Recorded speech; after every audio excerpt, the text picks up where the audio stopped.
Esteemed jury, dear participants, listeners, ladies and gentlemen, on behalf of the Student Scientific Society of Medical University of Silesia in Katowice, I would like to thank you for coming and taking part in the International Medical Congress of Silesia 2025. I would like to explain the rules of the session. The order of the presentation will be the same as it is in the abstract book. The maximum time for the presentation is 7 minutes and the time for discussion is 3 minutes. If the presenter exceeds the time, I will inform him or her that she must transfer to the conclusion and finish the presentation as soon as possible. And of course, I would like to introduce myself. My name is Michał Azierski, and I have the honor of moderating this session for you. So I would like to introduce our esteemed jury. So to begin, we have Dr. Daria Gendosz de Carillo. Please welcome her with the great applause. Tomasz Sawczyn. And I think we have the connection with Dr. Marcin Miszczyk. Doctor, please say, do you hear us and do you see us? Tak, słyszę Państwa bardzo dobrze. Wspaniale. Wonderful. So, I have few words to the jury to make it easier for you to assess the upcoming presentations. So, you have to grade presentation in 4 categories. It means scientific value, way of presentation, discussion, and own contribution from 1 point to 5 points. When the session will end, I will ask you to give me the cards back, and we will verify them. Everything is understood. Few things. This session, in this session, you need to speak in English. It's obligatory. And the presentation must be in English. If the jury asks you a question in Polish, you must speak in English. I think it might be a little confusing, but you have to remember about that. So,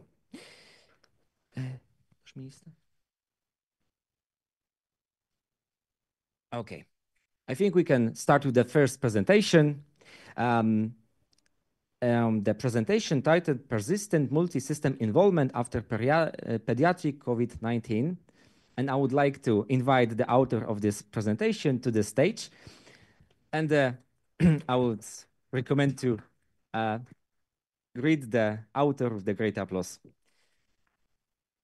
Yes. So you just would go forward, go backwards. With this, you can point the things. I will just start your presentation, so give me a few seconds. You would set the timer, right? Yeah, I will on my phone just set the timer, and it will be here, so you can always see. Okay, thank you.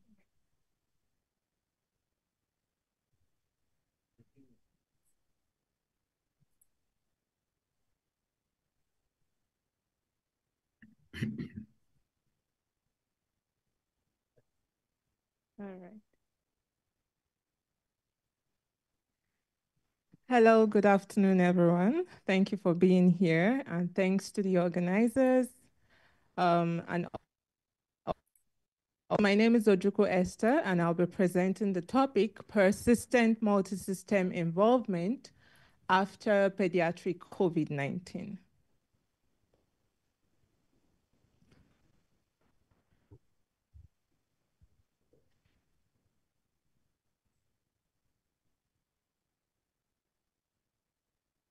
Thank you.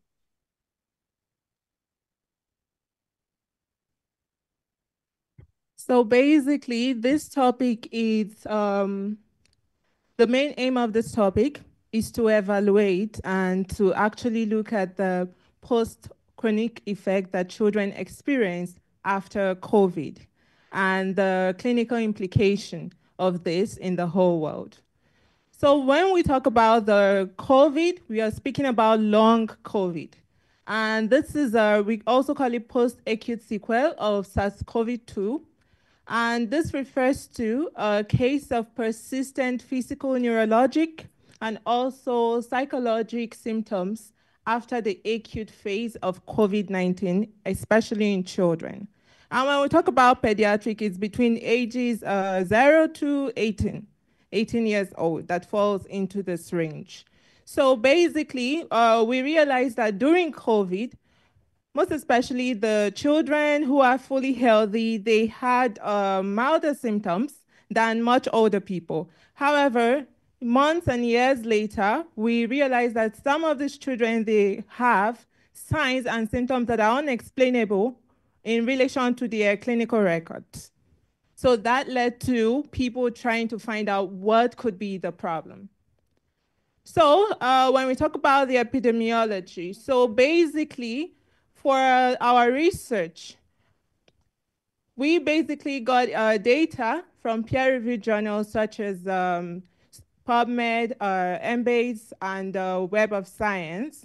And the Lancet Child was also one of our sources. And we gathered this data.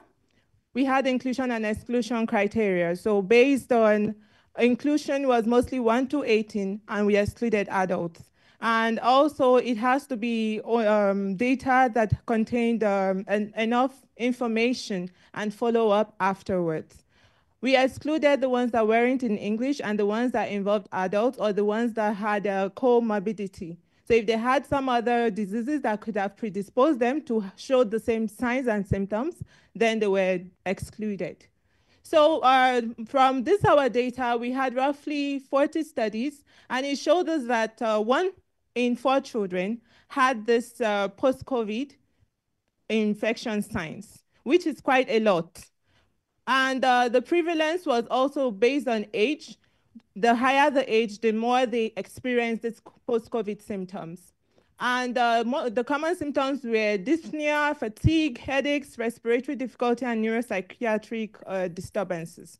So the neuropsychiatric disturbances were major, how do you say, signs, because the children usually have brain fog, and headache.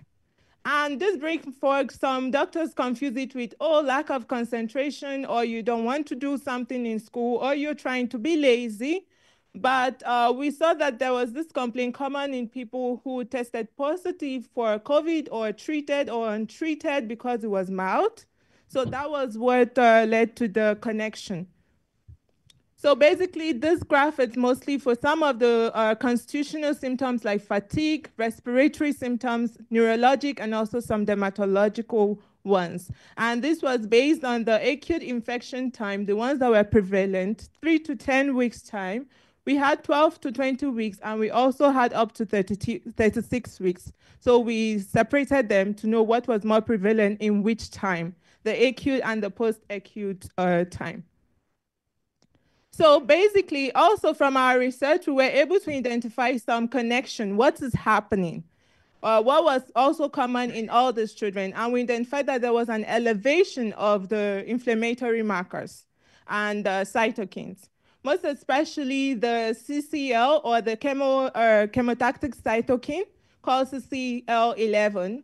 And this one we know from recent research has attributed or has been contributed to neuroinflammation. So if these children are high in this, it could be the explanation for the brain fog that they are having, and not just laziness or not just, how do you say, childhood problems.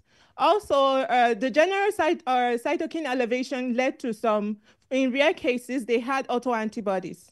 And in these autoantibodies means they can have unexplainable constant situation of having inflammatory markers elevated and another disease condition, which they didn't have before. So diagnostic approach, we also trying to identify from our papers, what was the approach they used for diagnosis?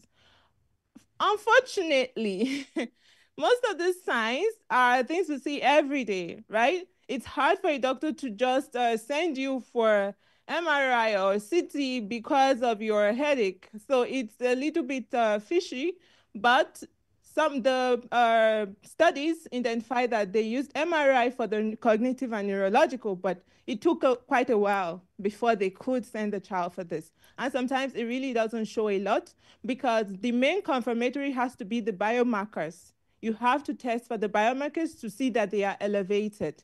And if you can see some, like autoantibodies that are unusual, then we start to check. And then you have to ask, did you have COVID in the past? But based on the timeline, COVID has been a while. Nobody's really paying attention anymore, but these children are still suffering. So management strategies was mostly rehabilitation. Like I said from the beginning, this is rare. Nobody thought COVID would get to this point, right? So there is no standardized protocol for diagnosing these children with this. And there is no standardized protocol right now, and there's no standardized treatment. So more awareness, then we can direct research to help these children. So right now we only have 7 minutes. Please continue to the conclusions. We have symptomatic treatment. So in conclusion, long COVID in children, they present as complex and evolving challenge for pediatric healthcare. And it also involves multi-organs, and we need to do something about it to help these children. So we thank you very much. Do you have any questions right now? Thank you very much for your presentation. Do we have any questions from the jury or from the listeners of the session? If not, I would like to remind all the participants that this is the session of systematic review. So the work presented must be a systematic review, not the normal review or the literal review. So you must keep in mind that you have to show us the methodology of your research, and if you don't have that, just maybe say that it's not the systematic review. Because in that situation, I see that your presentation is not systematic review. But it's the role of the jury to grade your work. Okay. If we don't have any questions, thank you very much for your presentation. Excuse me, I would have a question. I did write that on the chat. Sorry. Doctor, we will just close the presentation. And you are now able to ask the question. Terrific, thank you. My question was regarding something you already alluded to. I am in fact not sure whether it was or was not a systematic review, because at times you mentioned parts of a methodology that could be a systematic review. So let me just go back quickly and ask you a couple of questions. Maybe we can work it out. Okay, thank you. If I understood correctly, you searched 3 databases and retrieved 40 studies that were on the subject of long COVID in children, right? Yes. And could you tell us what was then done? How many patients were included approximately in those 40 studies? I didn't see that as important information. So in those 40 studies, it spanned across America, Europe, and also Asian countries. And we had the studies involved, the population was about 3,335. So that was the general when we added it all together.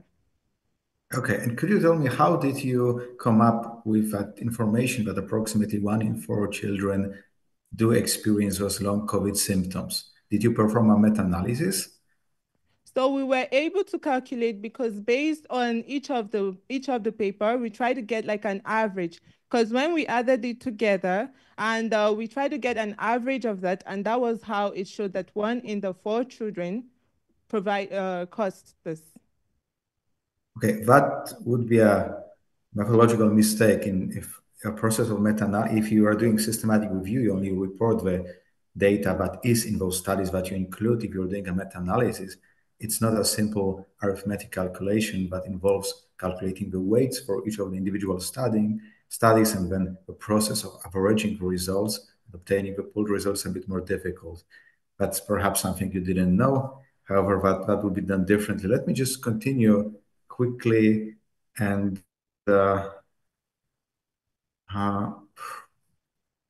so I do understand, but I think contrary to what was just said, I think you did actually parts of a process of what we call systematic review. Could you tell us if you followed any guidelines, or was there any checklist that you followed while you were doing your literature For the searching? guideline, we used the Prisma. And because of the Prisma, that was why from the beginning, we had the full number of papers and we had to exclude. So that's why we had the inclusion and the exclusion criteria. And then at the end of the day, we were left with a certain the number. Last question, last quick question. Did you include Because the studies that final value was what we used to get the average of the number of children, the average number, not the full paper, but the last one, the paper studied or involved in our review. Okay, one last quick question. Did you include only studies that reported on the late effects of COVID, or did you include studies that reported on children with COVID in general? Sorry, please, can you come again? Yes.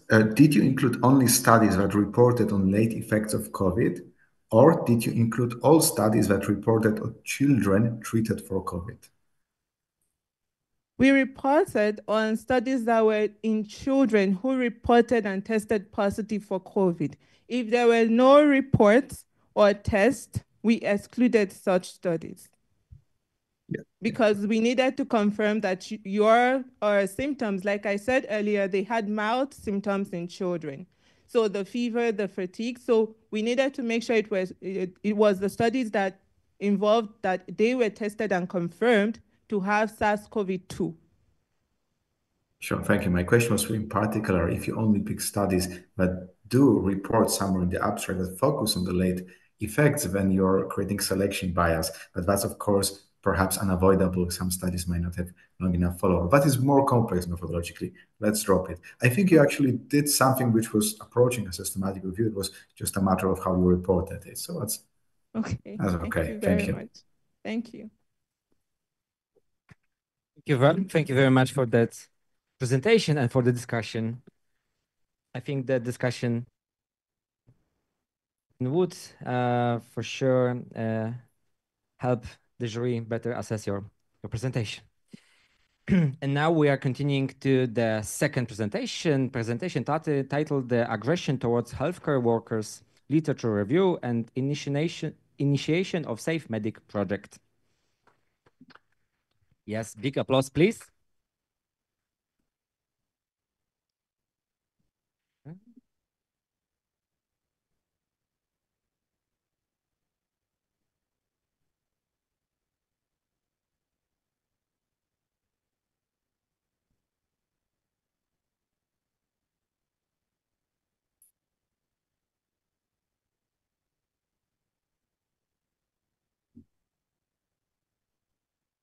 Good afternoon. My name is Agata Węgrzyk, and I represent the Faculty of Epidemiology of Medical University of Silesia. At the start, I would like to thank for the opportunity to speak to you today at this conference. I'm going to present a review about aggression towards healthcare workers, which marks the start of the project called Safe Medic. This paper was written by me and Paulina Brua under the supervision of one of our professors, Dr. Kamil Barański.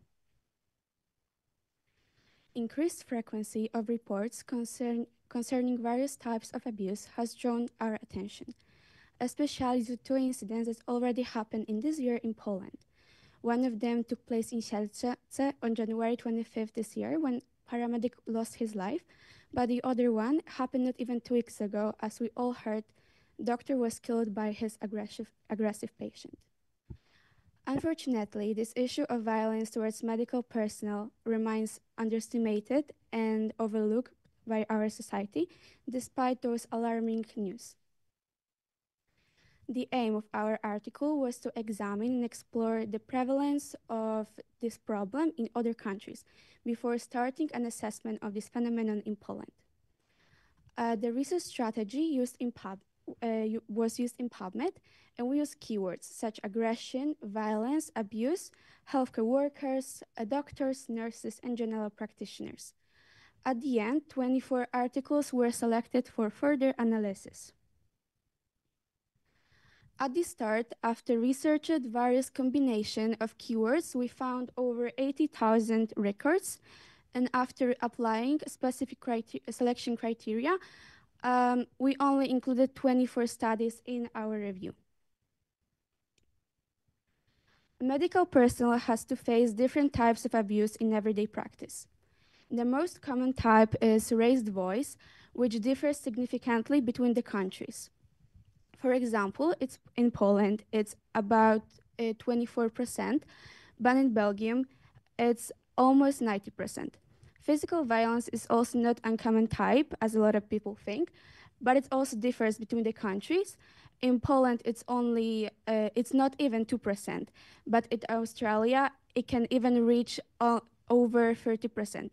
Sexual harassment and physical threats are also the common types of abuse, and these four are the most common types that we found in included articles. Causes of aggression can be very different, and they depend on person and their personality traits. The cause can be very simple, like just long waiting times, but also dissatisfaction with care, disagreeing with proposed treatment, or just not meeting the exact patient's demand by medical personnel are the very common causes of aggression. We also have to remember that perpetrators can be under influence of alcohol or drugs, or can be during a medication withdrawal. So addiction is also a very important factors that contribute in this problem. Psychiatric history or mental illnesses are also very important factors that can cause aggressive behavior in patients. This figure presents prevalence of different types of abuse in Poland, broken down by specialties. Like I said before, raised voice is again the most common type of aggression. And it's followed by threats. Those four types occur with similar frequency in those shown specialties, which are nurses, midwives, physicians, and rescue workers. We have to remember that even if the frequency is very similar, that rate of victims is different and is the highest in nurses. Perpetrators are usually patients, but also visitors contribute very significantly in problem of abuse. Visitors includes family members. It can be close or distant relatives, but also friends. So we need to remember that abusers are not only the patient's family, but it can be every person that visits patient in the hospital. Aggression towards medical personnel is a serious and growing problem nowadays. Experiencing abuse from patients by medical personnel can affect negatively the healthcare workers' mental health. It can also lead to deterioration in relationship between patients and medical personnel. It also can lead to a poor quality of patients' care and also to sooner burnout. Unfortunately, there is not enough research on this topic that would allow us for accurate analysis of this problem, especially in Poland. There is also no one standardized method that would allow us to collect data on the world, and so at the moment we cannot draw an objective conclusion that would clearly define the problem in different places. And because of that, we considered launching a project called Safe Medic, which aims to assess the prevalence of problem of aggression. Because knowing this problem better and its details would allow us to understand it better and to take action in the future to improve the situation in our country. Thank you so much for your attention. Thank you very much for this presentation. Do we have any questions from the jury or from the listeners? Yes.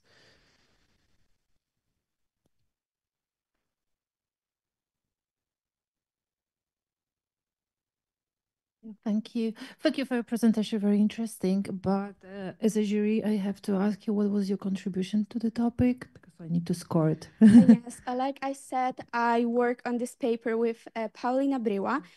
And from the start, we wanted to be the equal work because we really wanted to be partners in this paper. So we was in touch in every step of writing this paper.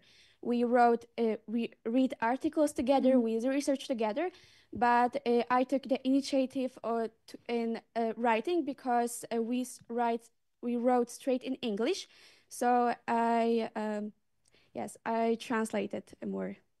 Okay, so both of you as authors, Yes, your yes. contribution was, let's say, 100% Yes, to yes. this work. Thank you very much. And one question, because from the data that you showed, Belgium stands out very significantly among the other country studies. So would you give us any clue why? Why is that? Unfortunately, like I said before, there is no standardized method that would allow us to collect But how do you data. think? What is your Okay, opinion, so, your personal opinion? We also think, and we also okay.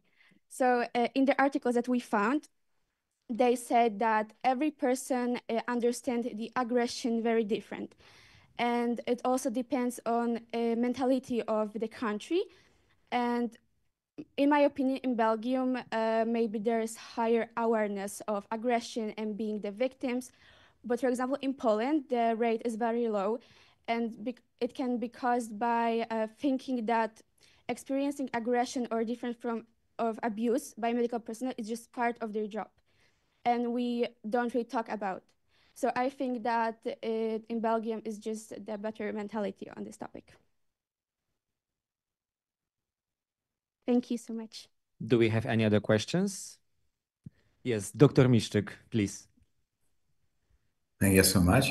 Thank you for a nice presentation. I have one question. Can you quickly repeat what were your sources? Which databases were searched? We researched only in PubMed. Okay, but then you show on the Prisma flowchart that you did the duplication. And this is only possible if you have more than one database. No, I thought I misheard it. Okay, but we used only PubMed to research. Can you go back to the slide with the Prisma flowchart? flowchart? Yes, Okay, yeah, was there? Yes, and duplicate removal is not possible with one database. But we double-land the references, and after applying to the program Ryan, we delayed duplicate. Okay, once again, duplicate removal is not possible if you only have one database. This is a process to ensure that if you have more than one database, there are no records, the same records from different databases. But it's not possible. It means that you used some AI system to remove 5,000 random records, which were not duplicates. I'm just pointing out this was a mistake. This is done for multiple databases. Now, one question. You had 80,000 abstracts for abstract screening. Do I get it correctly? Can you repeat the question? You had 80,123 abstracts for abstract screening. Do I get it correctly? This, assuming a very favorable 10 seconds per abstract, and let's assume you can actually read the abstract and assess it in 10 seconds, that is 444 hours necessary to do the screening, because it needs two. At this phase, we focused only on reading the titles because so that was not abstract screening. That was title screening. No. It was just initial screening, and we read titles or abstract, but not every articles, because the papers that we found was very different, and not every one of them was concerning. Okay, let me put that. No. I think you're not getting my point. If you put 80,000 abstracts into screening, time, a minimal time for very experienced researchers who have a lot of experience in that, would be about 450 hours to screen through that. That's not feasible, which means that you didn't do that step because it's not feasible. Yes, we didn't. Okay, so you did not do abstract screening for the 80,000 records. That's my point. Okay. It should be the systematic reviews should start with an abstract screening and then full text screening. If you didn't do the abstract screening for all articles retrieved, then it was not a systematic review. And if you have 80,000 records to screen, it means that your search strategy is not doing too well and you have to work on it. One second question, a very quick question, we can move forward. Can you go to your conclusions? Okay, the first conclusion, aggression towards medical personnel is a growing problem these days. Growing is a word that indicates a temporal increase. Did you do analysis to check if it increases over time? No, we didn't. Okay, so that's not a conclusion from your work. Second conclusion, experiencing abuse leads to affects mental health. Did you do an analysis of mental health quality in those? No, but in the papers. Okay, so that's not also, okay, but then it's also not a conclusion. The third one, it can lead to deterioration in relation between patient and physicians. Did you analyze any quality measures for the relation between physicians and patients? No, we didn't. Okay, so let's make it clear. Systematic reviews, you have to be very clear to only report what you found. I'm just alluding to the fact that it was a narrative review. But thank you, nevertheless. Thank you. Thank you very much for that presentation, for the discussion, and for the questions. As the listener, yes.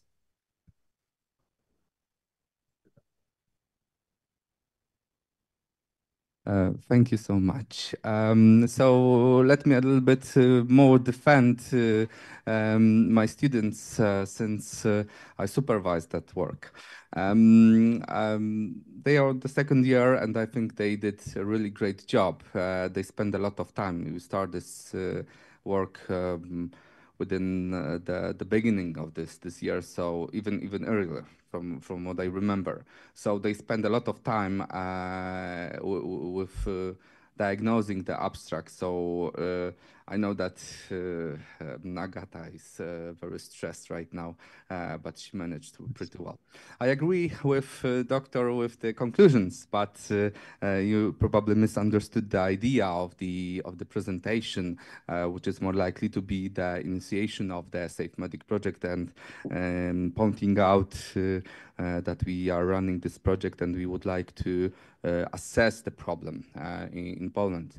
And it's kind of difficult to maybe draw the conclusions because the spread of the papers and the methodology was different, as the Agata mentioned, that there is a lack of standardized methods for assessment.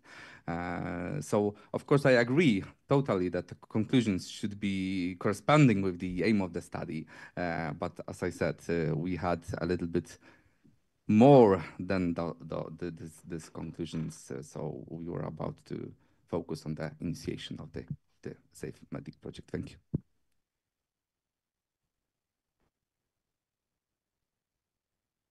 Once again, thank you very much for that presentation. And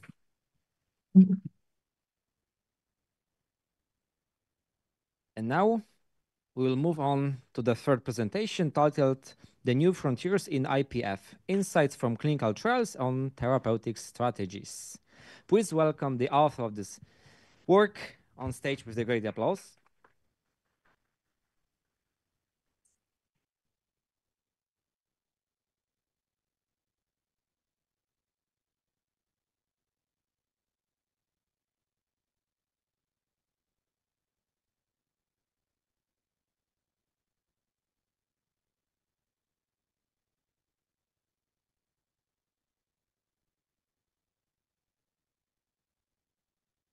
Good afternoon. My name is Julia Ślążek, and I would like to present New Frontiers in Idiopathic Pulmonary Fibrosis, that has been prepared by me, my friend Marta Turek, and Michalina Zagalska, under the supervision of our tutor, Dr. Małgorzata Farnik at the Department of Pneumonology.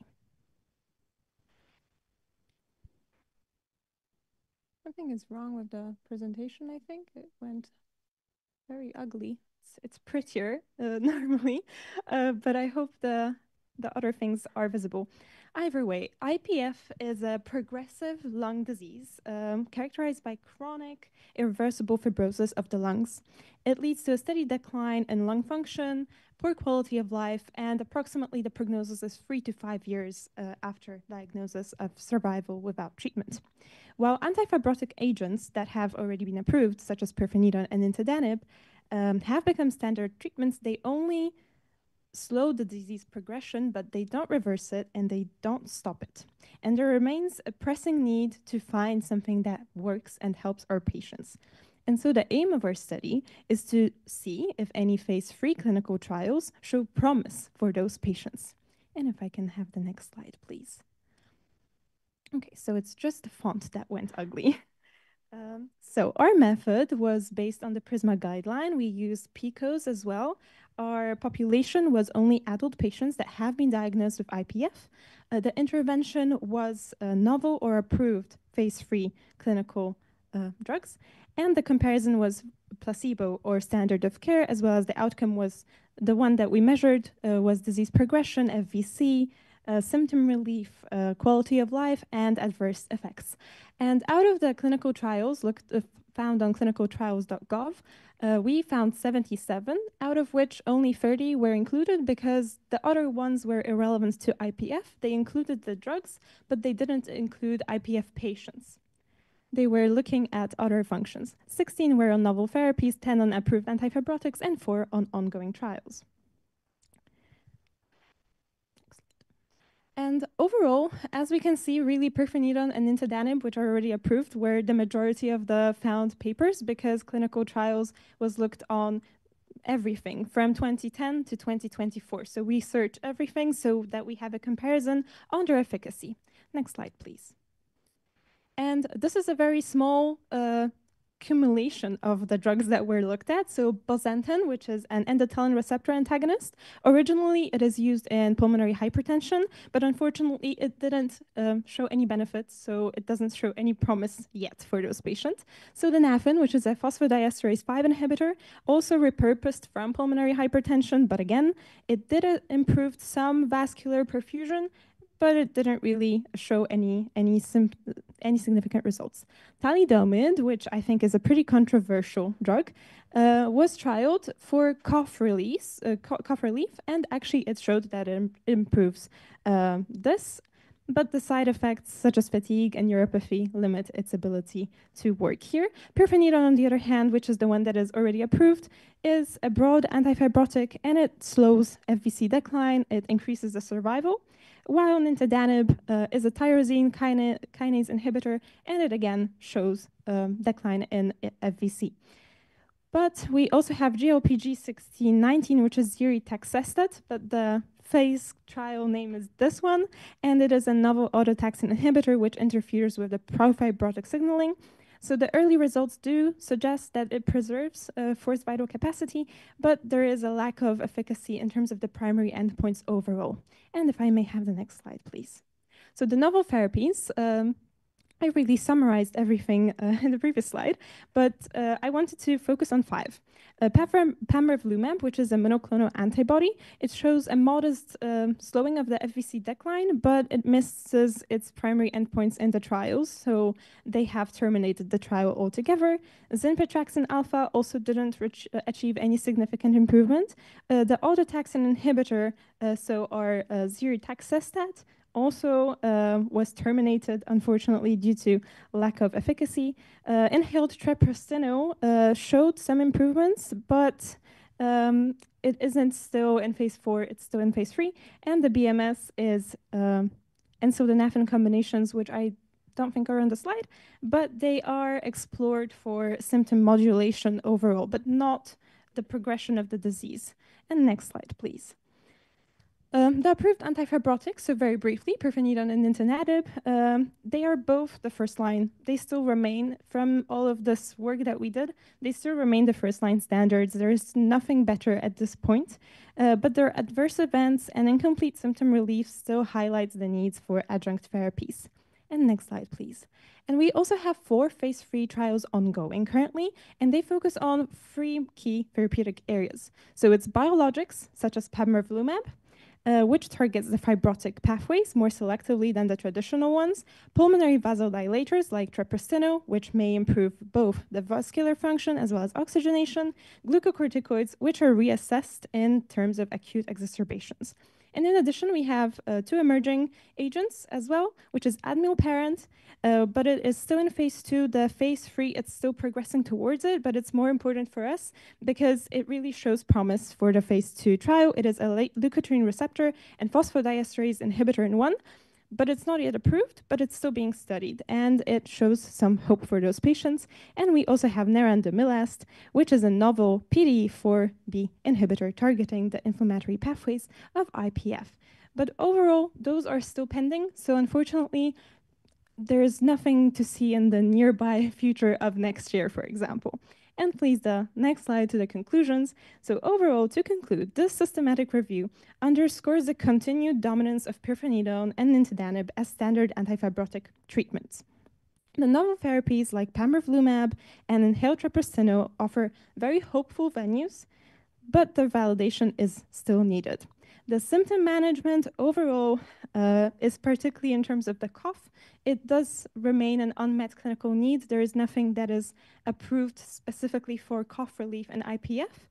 And the IPF therapeutic pipeline overall is active, but it requires still more personalization, which I see a lot at the Department of Pulmonology with the biological agents for asthma, for example. That personalized medicine is good. Thank you for your attention, and I am waiting for your questions in the discussion. Thank you very much for that presentation. Do we have any questions, maybe? Okay, so all together with Marta Turek and Michalina Zagalska, we have come up with the topic. We have proposed this topic to our tutor, which said, do whatever you want with the topic. So we have designed the whole material method. We covered all of the research. We made a specific Excel file that we compiled all of those phase 3 clinical trials in, and then we split up so that everyone independently assessed each of those 30 of those 20 included trials, so that we didn't miss anything.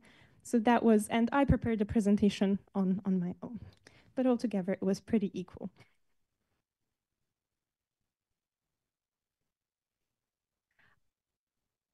Yes, something.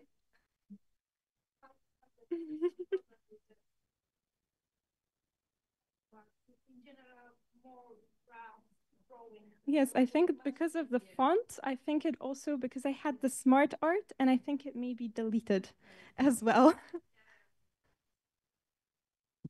I see we have the question from Dr. Miszczyk, please. Thank you. Thank you for a very nice presentation.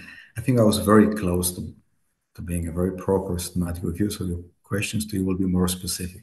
You're fighting for more points. Let's start from what databases did you search? We use the clinical trials, the American government clinical trials. And from those clinical trials, after reviewing, we always found a PubMed publication, because those clinical trials usually had PubMed publications. Let me stop you for a second. Is it a database? Is clinicaltrials.gov a database? It can be used to find it's not a database. Clinical trials. It's a registry. Is it mandatory to register every trial in clinicaltrials.gov? No. No, right? So some trials could be registered on other registries, such as there is a separate Australian registry, there's a separate British one, there's a separate Dutch registry of clinical trials. There's a lot of clinical trials that could be missed. Japan has a separate clinical trial registry. Of course, there's a Chinese clinical trial registry. It is also possible to register a trial over several of them, but just searching the clinical trials that go for published works is not sufficient.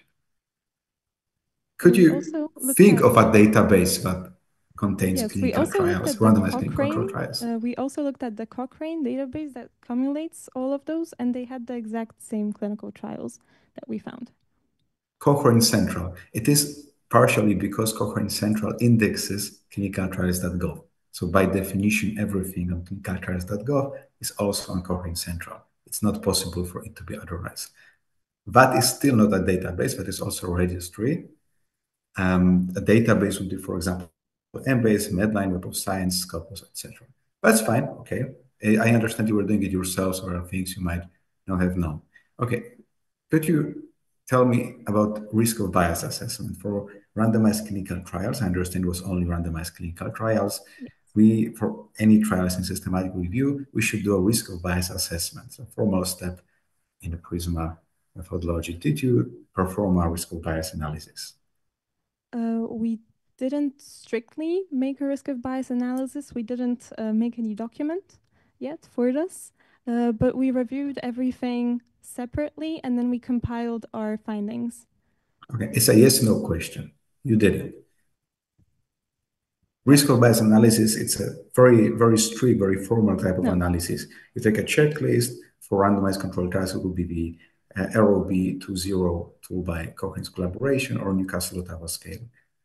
Okay, that's fine. And the third question, systematic reviews, and I'm asking you only because I really like the presentation. Otherwise, we'll be looking at lower tiers of methodology. Did you prospectively register your systematic review? In general, systematic reviews should be prospectively registered, so your protocol for the review is available before you start it. We didn't register the review because this is only for the Silesian International Medical Congress, so we are not planning on publishing an article. Okay. So therefore, we didn't think it was necessary to register a review. But I do know that reviews should be overall registered. I understand. Okay, thank you for your answers. Thank you.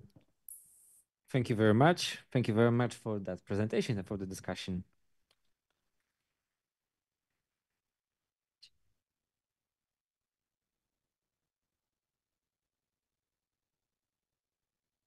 Okay, now we can continue to the fourth presentation titled Laryngological Manifestation of Zoonosis in the Pediatric Population in Europe. Please welcome the author of this work with a great applause.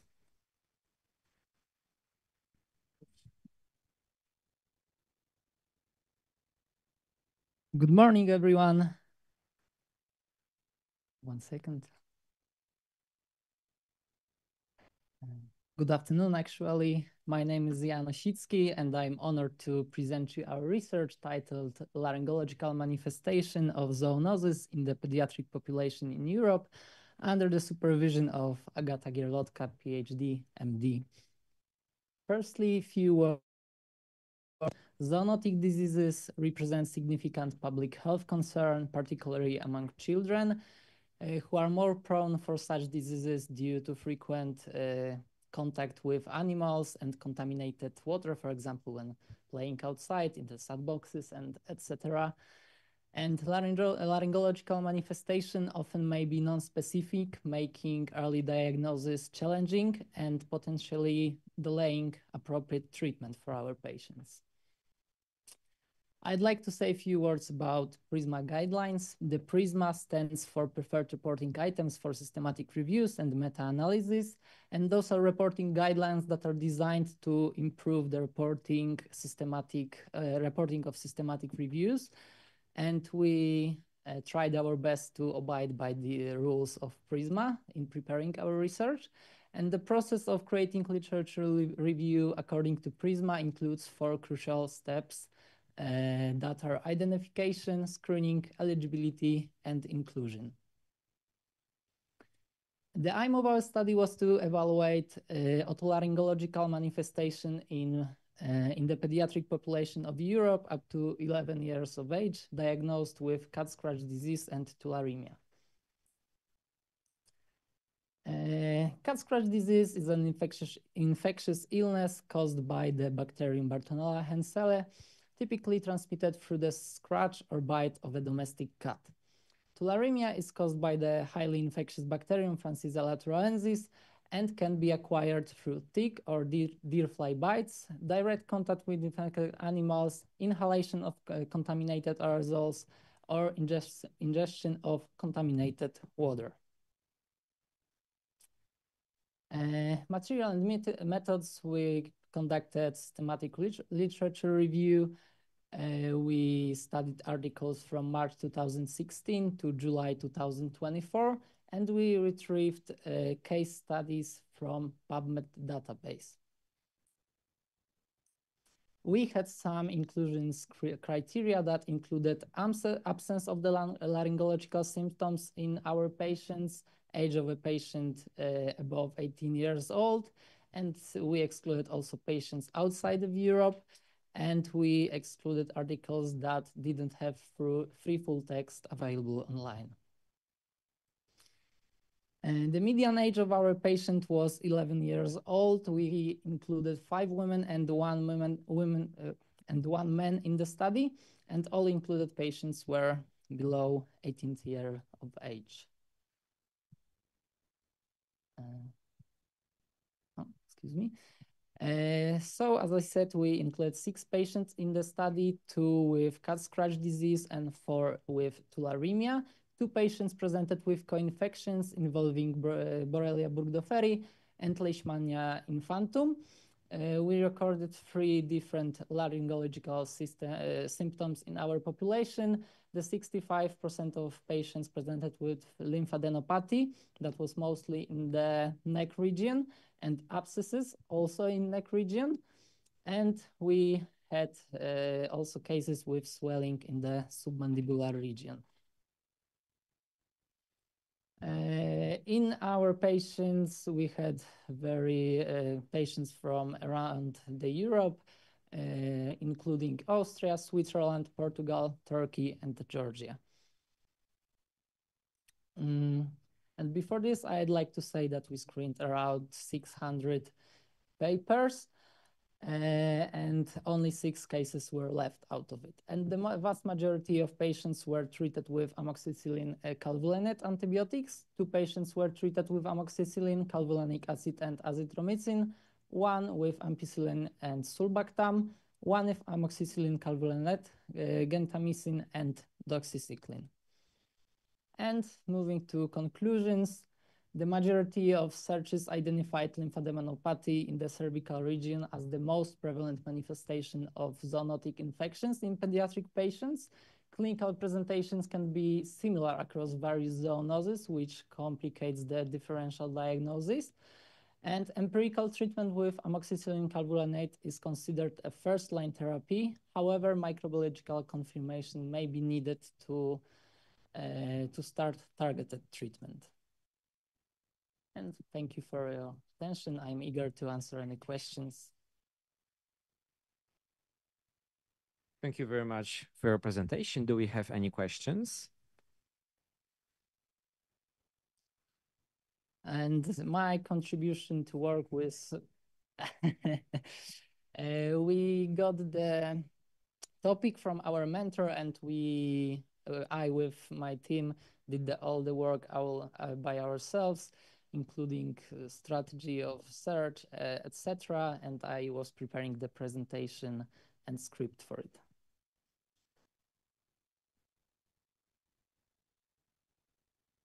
Excuse me?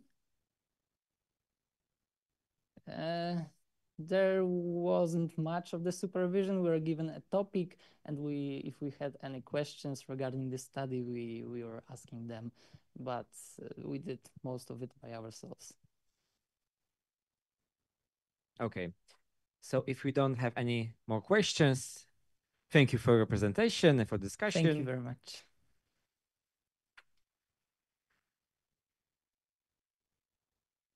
And we are continuing to the next presentation titled The Effect of Attention Deficit Hyperactivity Disorder on the Prevalence of Risky Sexual Behaviors. Do we have the author of this presentation with us? Yes. Good afternoon, everyone. Good Can you afternoon. hear me? Do you see us and do you hear us? Yes, of course. Yes, we So can I see you will- and we can hear you. but we still don't see your presentation. Please share the screen with us. All right. Yes, just go Here full it screen. is. Yes, you can start. You have 7 minutes. Good luck. All right, so my name is Angelika Desche, and today I'm happy to introduce you the topic of the effect of attention deficit hyperactivity disorder on the prevalence of risky sexual behavior.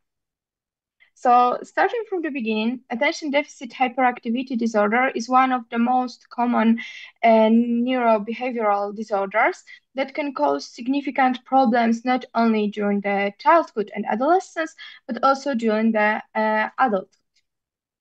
So according to the newest DSM-5 criteria, there are three ADHD presentation, and it is ADHD predominantly inattentive presentation, predominantly hyperactive impulsive presentation, and the most common combined presentation.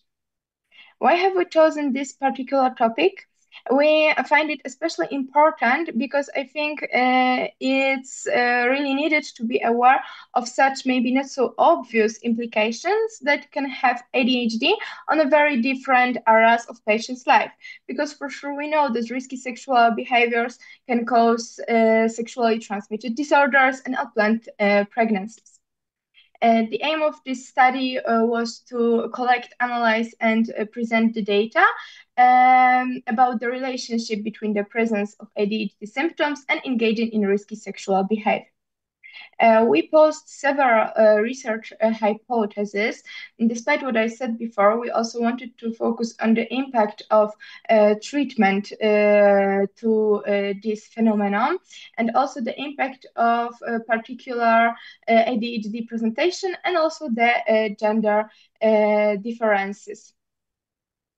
After analyzing the data, we found out that individuals with ADHD are more likely to make risky decisions in general and also in their sexual life. However, the connection of this phenomenon with particular ADHD presentation still remains unclear, but it can be caused because of the fact that ADHD presentation can change during the life. The impact of treatment here, as we can see on this gray line, individuals that were treated properly still had higher prevalence of this kind of phenomenon. However, it decreased over time. But individuals with ADHD that didn't get proper medication had this higher incidence of risky sexual behavior, and it didn't decrease. Gender differences within this phenomenon still remains unclear.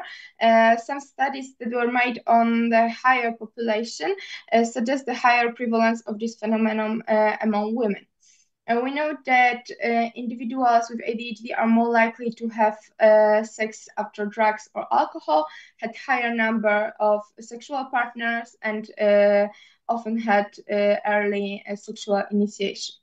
What I found interesting were mechanisms that lead to this kind of behaviors. And according to the, starting from the really neurobiological level, and there were studies, including magnetic resonance, that showed lower brain activity in decision-making and risk estimating regions during making the decision that can cause overestimation of benefits and underestimation the risks of such behaviors that can cause suboptimal decision-making.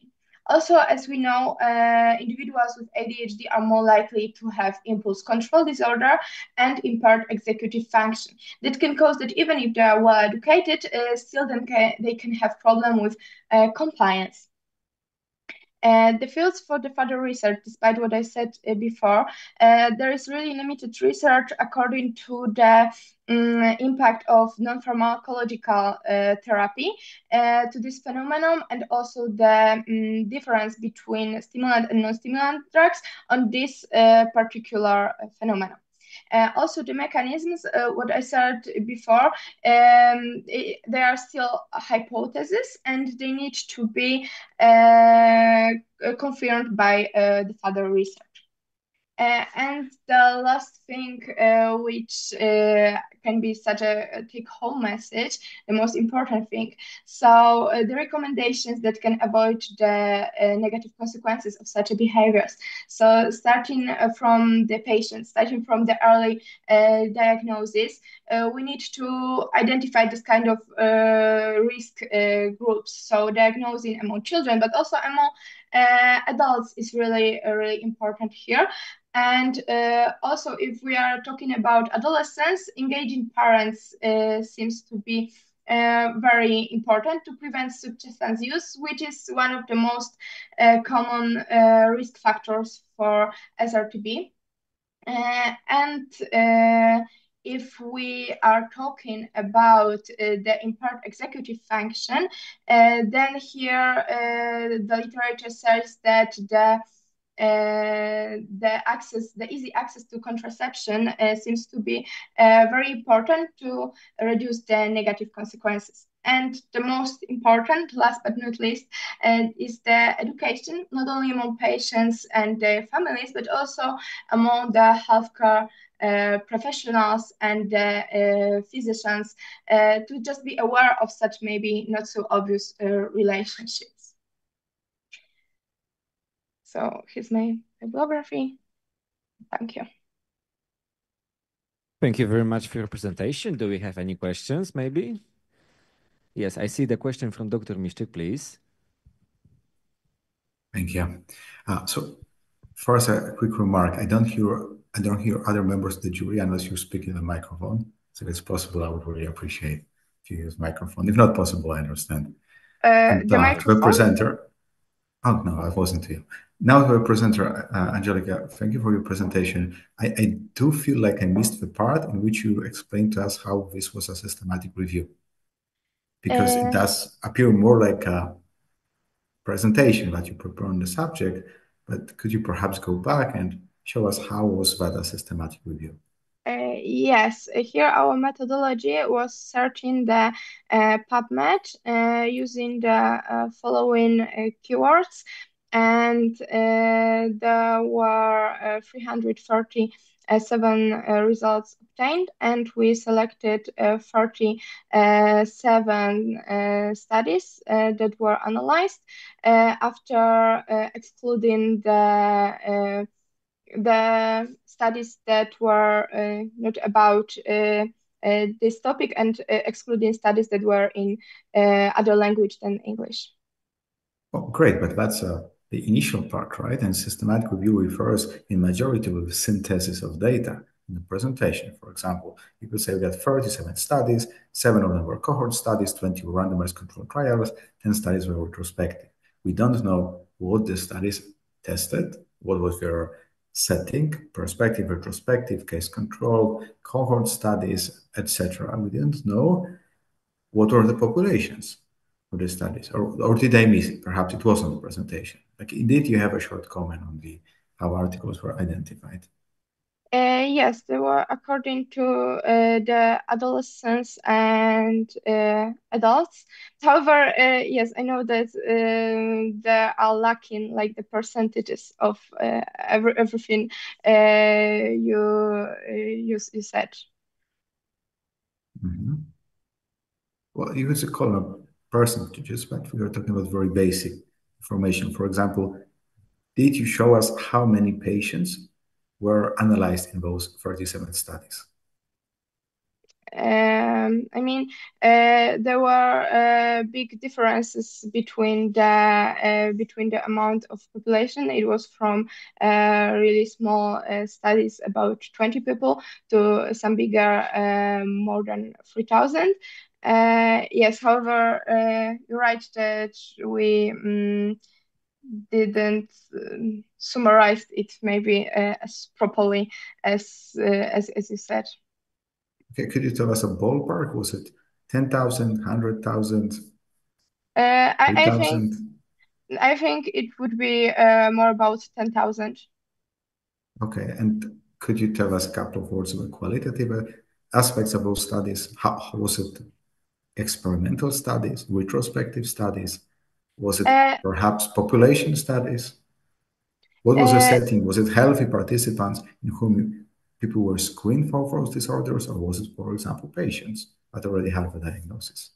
Yes, it was very different in the many studies.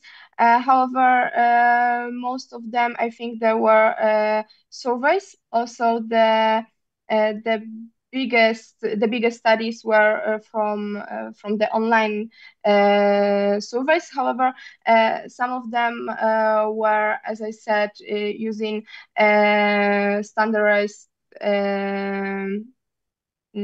methods like the psychological tests. For example, the one of the bigger studies were the risk also balloon test. But it was the study that was in general about the risk taking and not only in this sexual way. However, the most of them, they were online surveys. Okay. Thank you for your response. Thank you. Do we have any other questions, maybe? I have to go that way. Sorry. Would you tell us about your contribution, please? Like for the 1 to 5, how would you value it? Yes, the topic of this, I was the author of this topic, and together with the other co-authors, we did make the research, and our supervisor was only checking our abstract after sending it.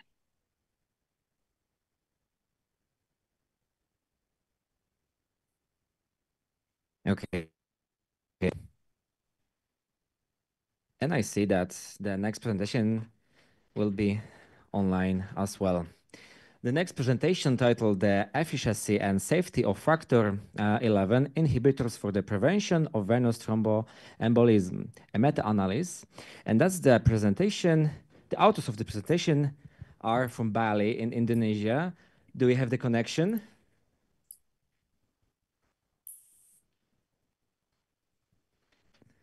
Again, we are looking for the authors. Can you hear my voice? Yes, we can hear your voice, but we still don't see your face. Okay, what about now? Can Yes, you see now my we can see you and we can hear you. Okay, I would like to share my screen first. Yeah, show us your screen and we'll be able to start. Please wait. I can just... Okay.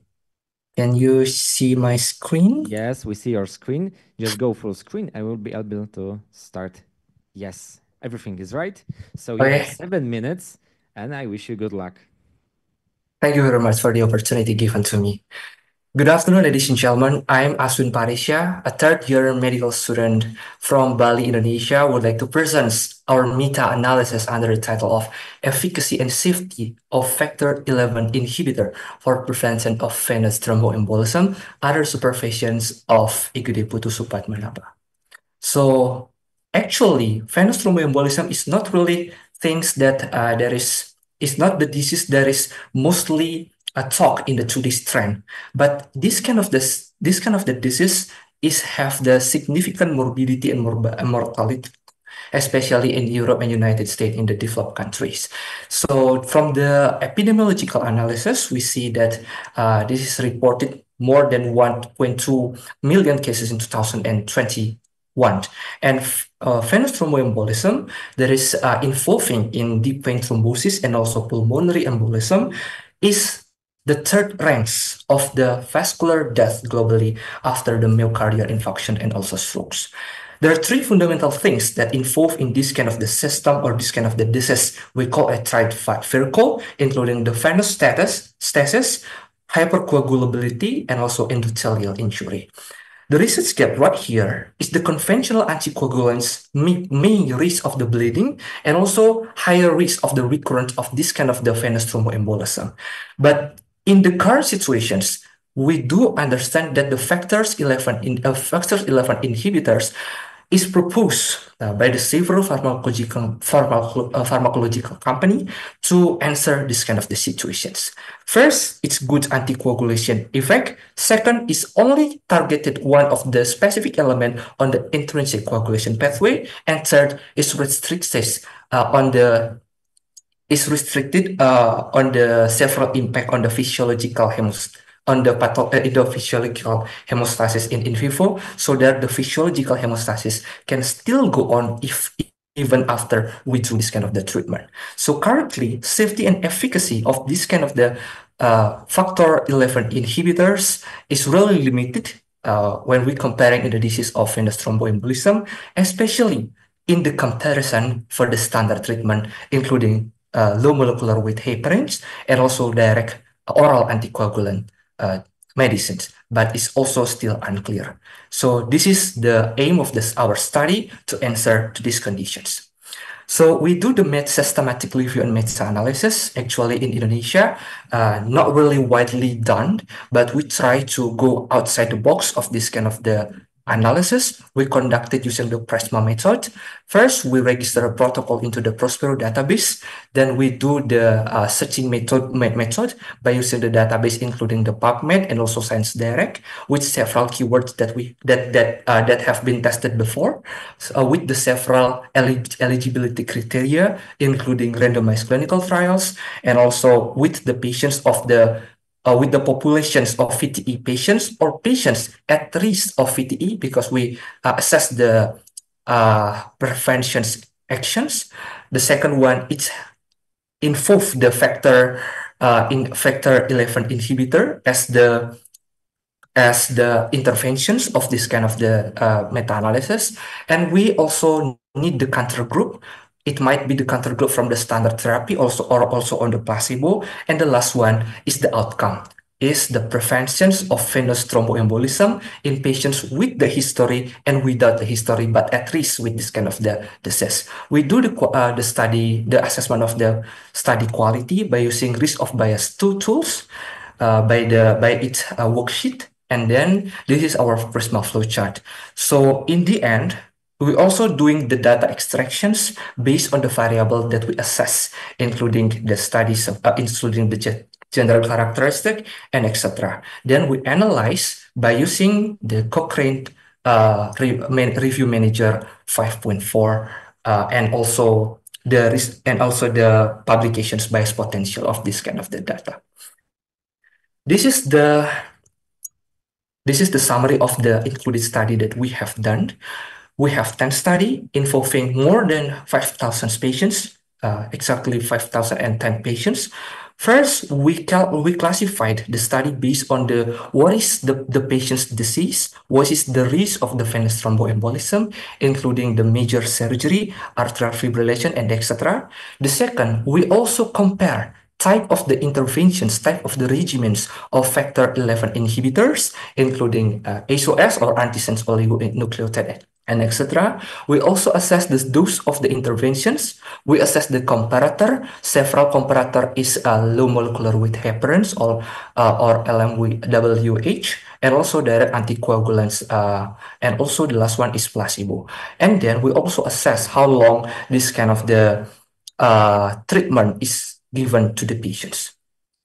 So this is the result. The first one is the efficacy. How is this kind of the our factor 11 inhibitor can inhibit the venous thromboembolism compared to the standard therapy.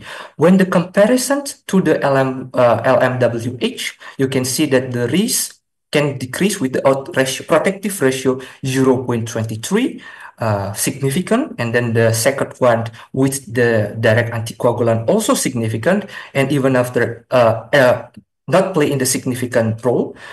And with the placebo is also not significant. But in the total of our study, this can be concluded that the given of factor 11 inhibitor can prevent the venous thromboembolism better with the protective ratio up to 0.5, with the significant value up to 0.003 compared to the all comparator LMWH, the OAC, and also the placebo. The second one, we also try to do the subgroup analysis, like you can see before. So the third one, okay, I'm so sorry.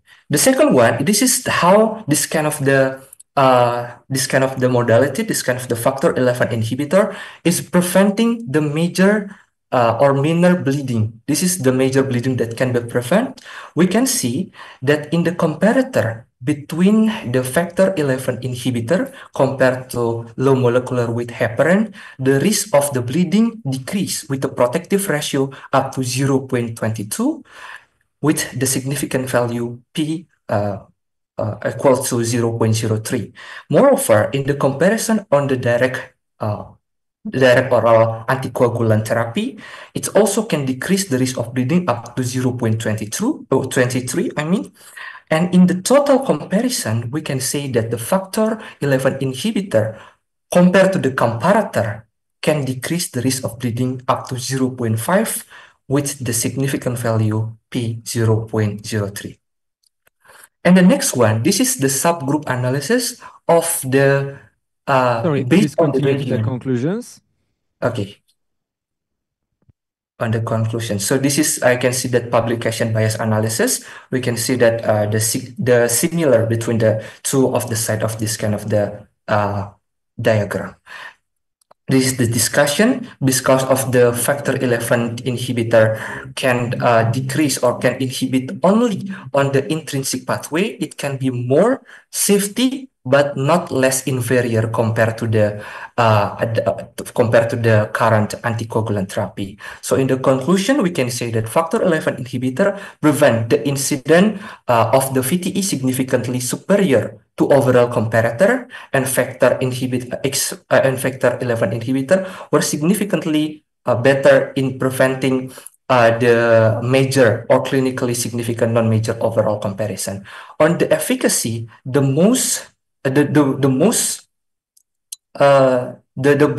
best for the to reduce the risk of the venous thromboembolism is performed by the small molecular inhibitor regimen, while in the preventing the major or non-clinical major bleeding, the more significant is performed by the monoclonal antibody regimens. So we hope not only the comparator, so we hope our study can give the informations in the comparison between this kind of the regimen, factor 11 inhibitor, compared to the current therapy, and also can provide the informations about what kind of the specific regimen that is give this, the best result of this kind of the analysis. That's all for my presentations. Thank you very much, and we are open to the discussion session. Thank you. Thank you very much for that presentation. So that's time for the questions. I see Dr. Miszczyk has a question, please. Thank you. Very nice presentation. I really enjoyed it. Let's start from the first graph of the meta-analysis. If you could please go back to it.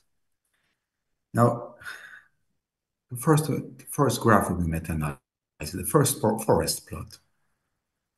First forest. That's not a forest plot. Yeah, okay. That's a forest plot. Perfect. Okay. So if you look at the first meta-analysis being, you have 4 studies that are all looking at knee arthroplasty, right? This makes sense. The first estimation, 0.23 odds ratio, makes sense. The second estimation includes 2 studies looking at atrial fibrillation, in particular at 12 weeks events in patients with atrial fibrillation, and 1 study which for some reason is looking at knee arthroplasty and events in the first 2 weeks. Could you tell us if, in your opinion, this makes sense to pull odds ratio for 2 studies on atrial fibrillation and 1 study on knee arthroplasty with a 7-fold difference in the observation duration? Thank you very much. First, I do, and first, there is, I think, like the one of the thing that also become the issue in the meta-analysis, because we are based on the data, the thing that we can analyze, is what the thing that is provided by the previous study. It is the first one. But the second one, we do understand it is not homogeneous studies.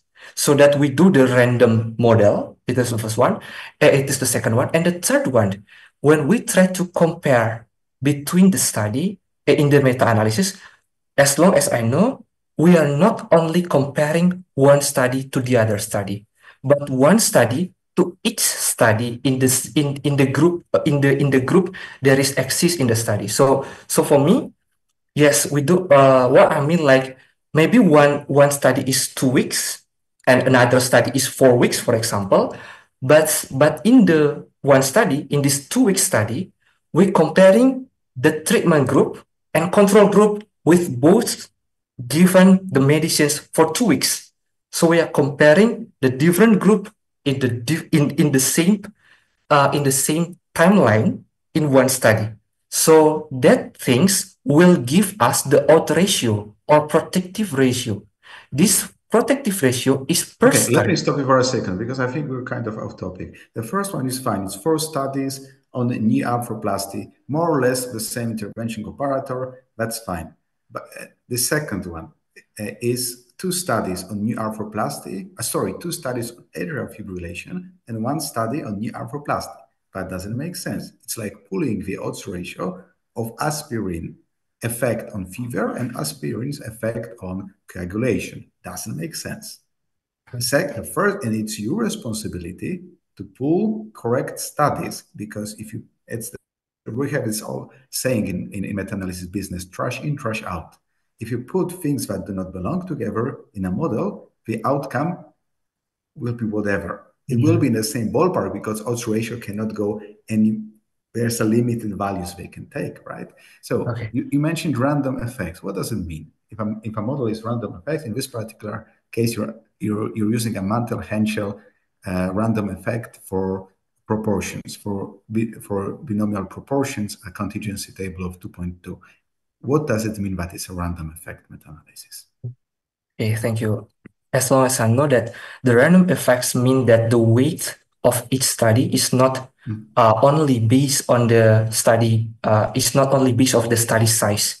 It is more random based on, it is more random. So each study, even though it is not homogeneous, it is heterogeneous study, but it also have possibility to have the same role or same weight compared to the other study, but not only from the study size. Maybe fine. That's enough. That's enough. It's a good, for more or less mathematically in a random effects model compared to fixed effect model, instead of weight estimation only based on the standard deviation of the within study effect estimation, we add the tau square, which is the derivative of the heterogeneity between studies. Now, if you look at the tau square of your final estimation, it's 0.43 with an I square, a derivative of tau square of 52%. What does it tell us?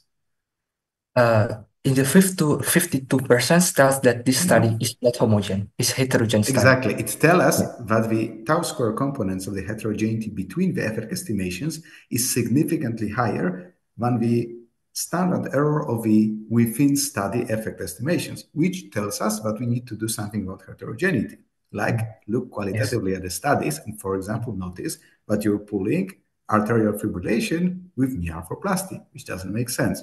Your response should be, it's true, we should do as separate models. In one model, we should pull knee arthroplasty. In the second one, we should pull the atrial fibrillation. And the third one, well, it's fine if you cannot make a model. You have 2 studies which will not be pulled with anything.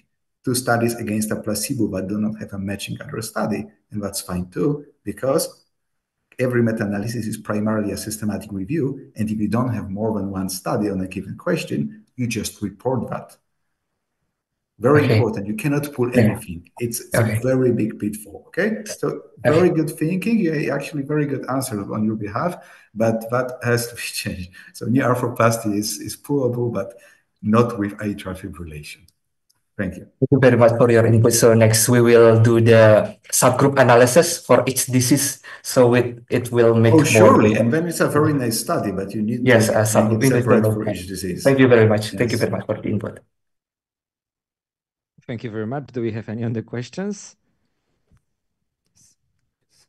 Give the microphone. Thank you for your presentation. It looks like a lot of work you did, and I would like to ask you about your personal contribution and the group of authors to this work.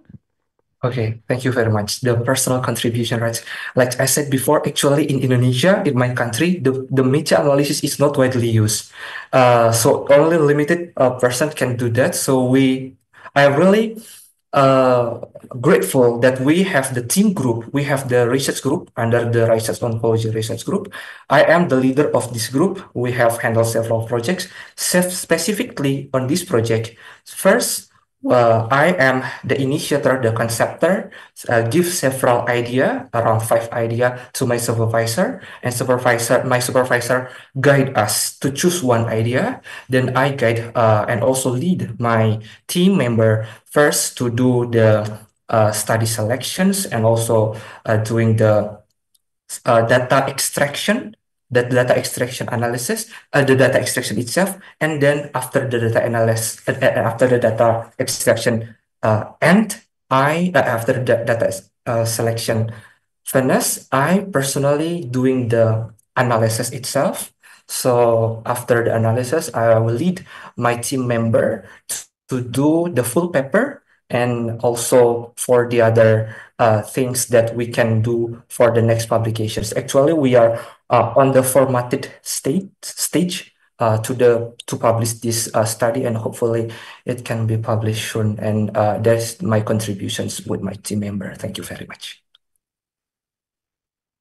Thank you very much for your presentation, for your work, and for the discussion. So we are continuing our session with the 7th presentation titled The Synergistic Effects of Combined Oral and Topical Antioxidants in Photoaging, a Systematic Review for Clinical. And I invite the author of this presentation to the stage. Please welcome her with the great applause. And I saw that you are coming from the UK. Am I correct? For Ireland. Okay, that's great. Okay, in here. Okay. So, in here you have the microphone. Would it be okay if I told you? Yes. It's just because for my content.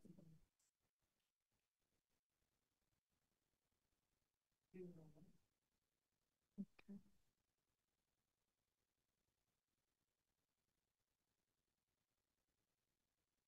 So, as the summer months approach and the effects of the sun increases, what if I told you that instead of wearing your sunscreen and your SPF 50, you could be eating it instead? Ladies and gentlemen, my name is Judy. I am a 5th-year medical student, and this is my synergistic effects of combined oral and topical antioxidants in photoaging. I am the sole author of this report, and I was in charge of all areas. My works tutor was Dr. Jason Williams, and he helped me with my Prisma analysis and sort of taught me how to do that. So onto my first slide, please. So what is photoaging? So photoaging or extrinsic aging, this is a type of aging that occurs prematurely in the skin structure due to environmental stressors, so things like UV radiation, pollution, and smoking. So can I go to the next slide, please? So how does UV rays damage the skin? So when UV radiation hits the skin, it hits the dermis, and it creates something called reactive oxygen species.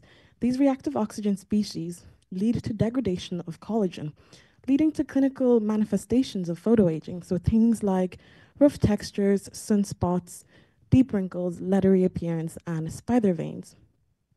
And next slide, please. So talking about eating our SPF.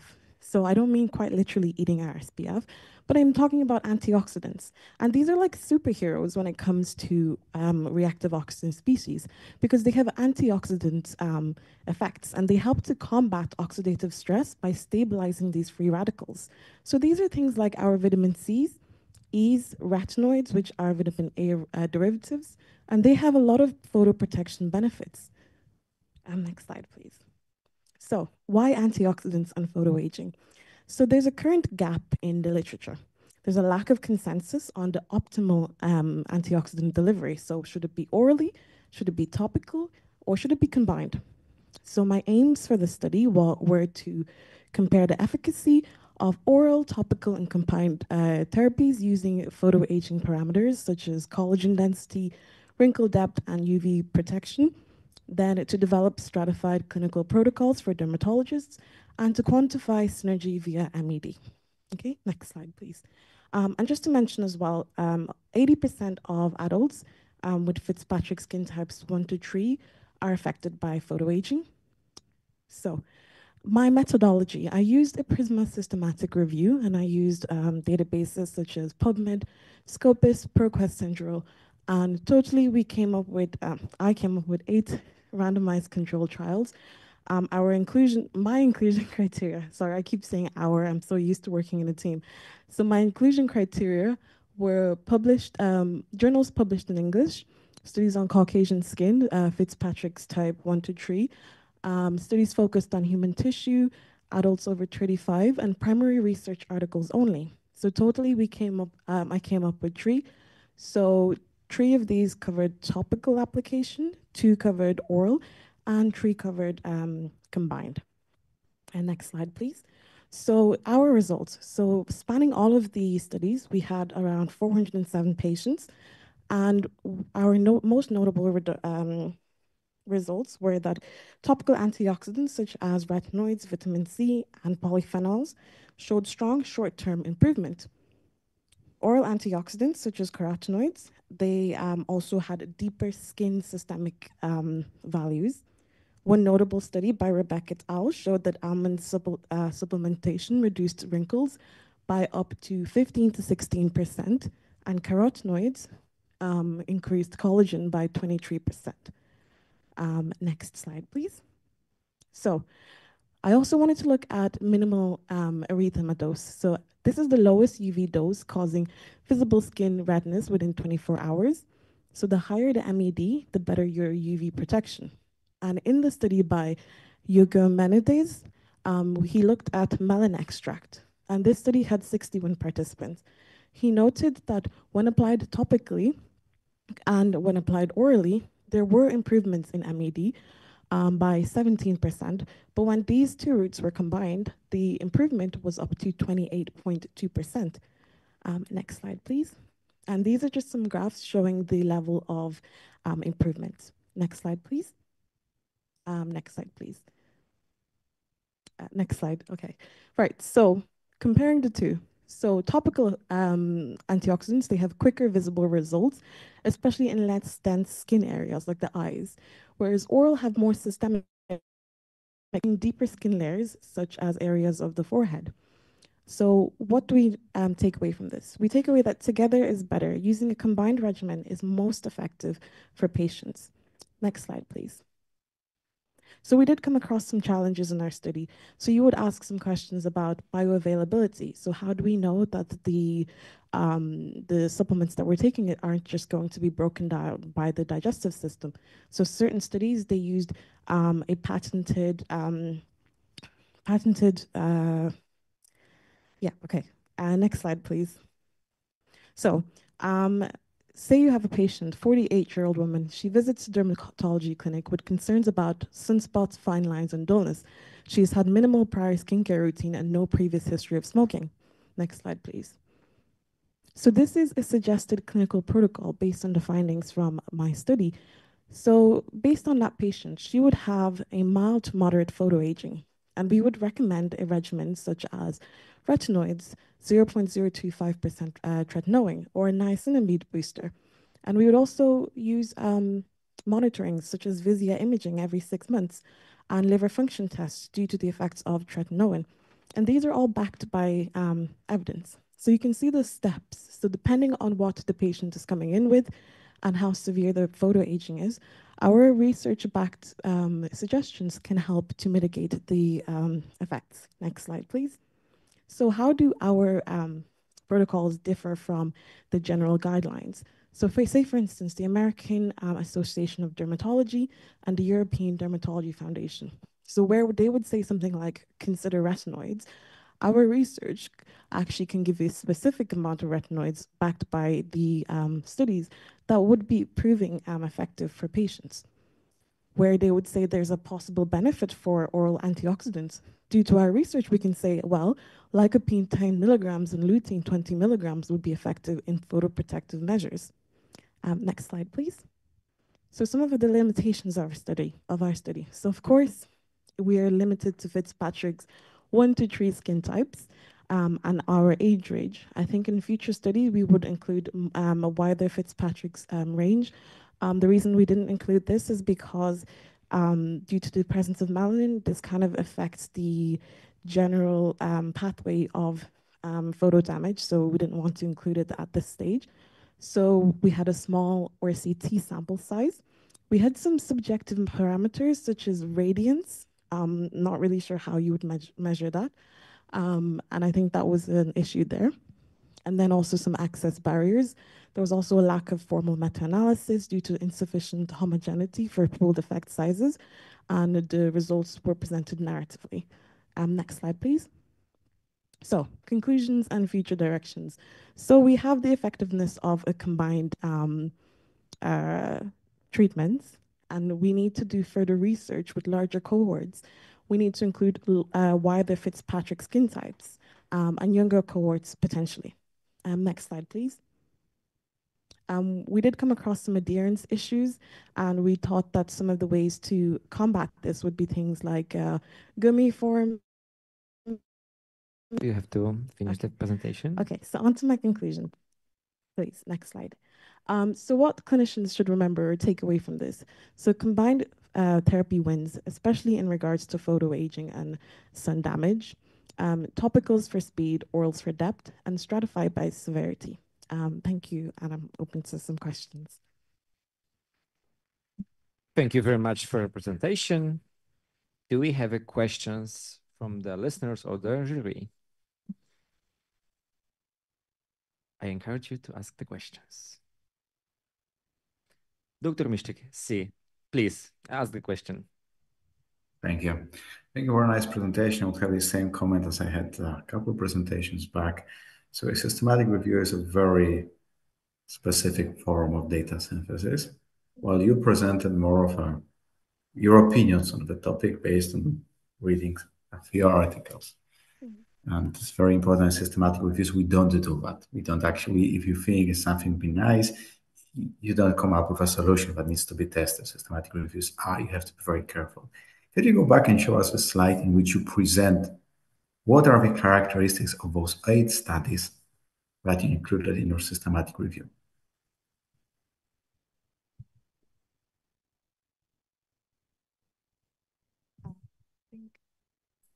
If it is very we have missed.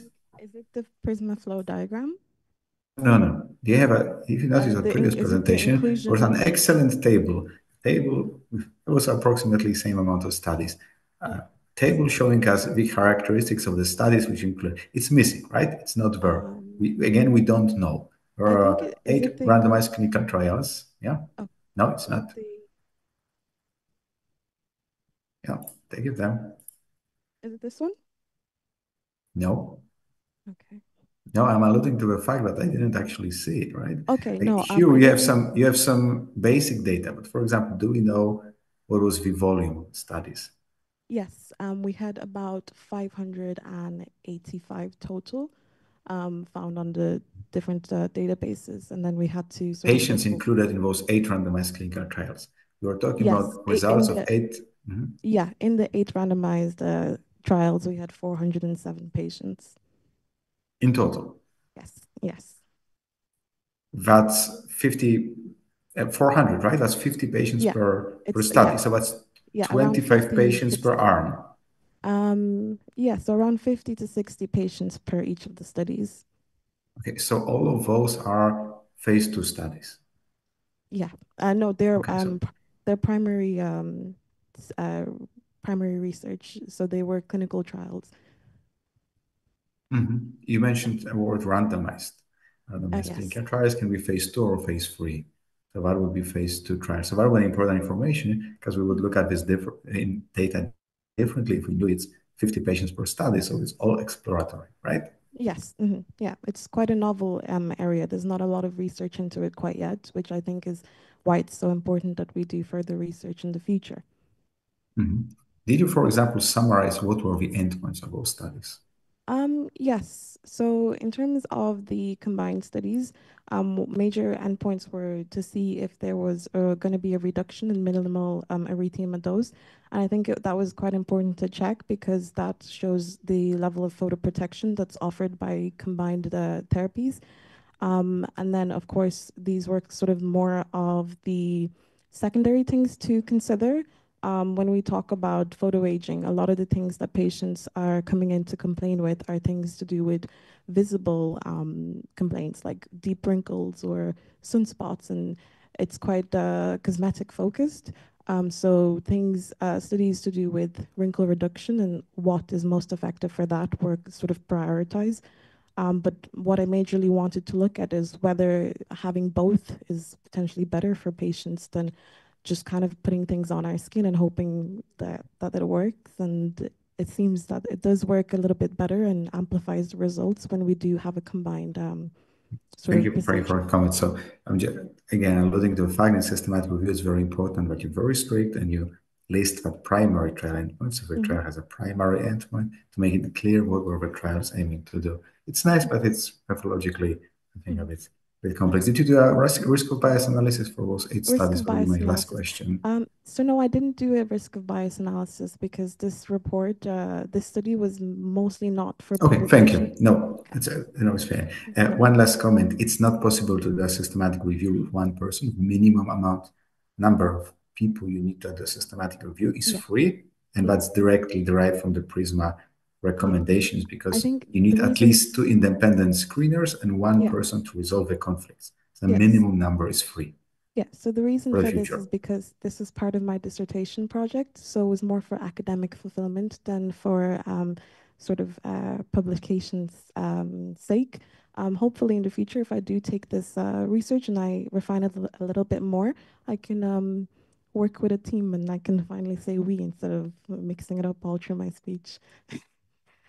It's fine, thank you.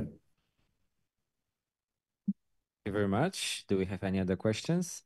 Okay, thank you very much for your presentation and for the discussion. So we are continuing. Yes, applause, please. We are continuing our session with the 8th presentation titled The Diagnostics of Minimal Residual Disease in Patients with the Hepatocellular Carcinoma, a Systematic Review. I invite the author of this work to the stage. Please, a big applause. Thank you very much. Diagnostic. Pointer.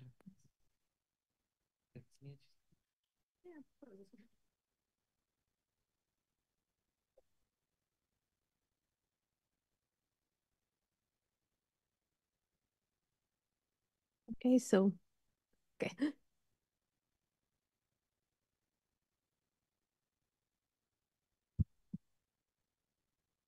So, esteemed jury, ladies and gentlemen, I'm Anna Kozub from Medical University of Silesia, and today I would like to present you the results of our recent systematic review on the diagnostic and the assessment of minimal residual disease among hepatocellular carcinoma patients.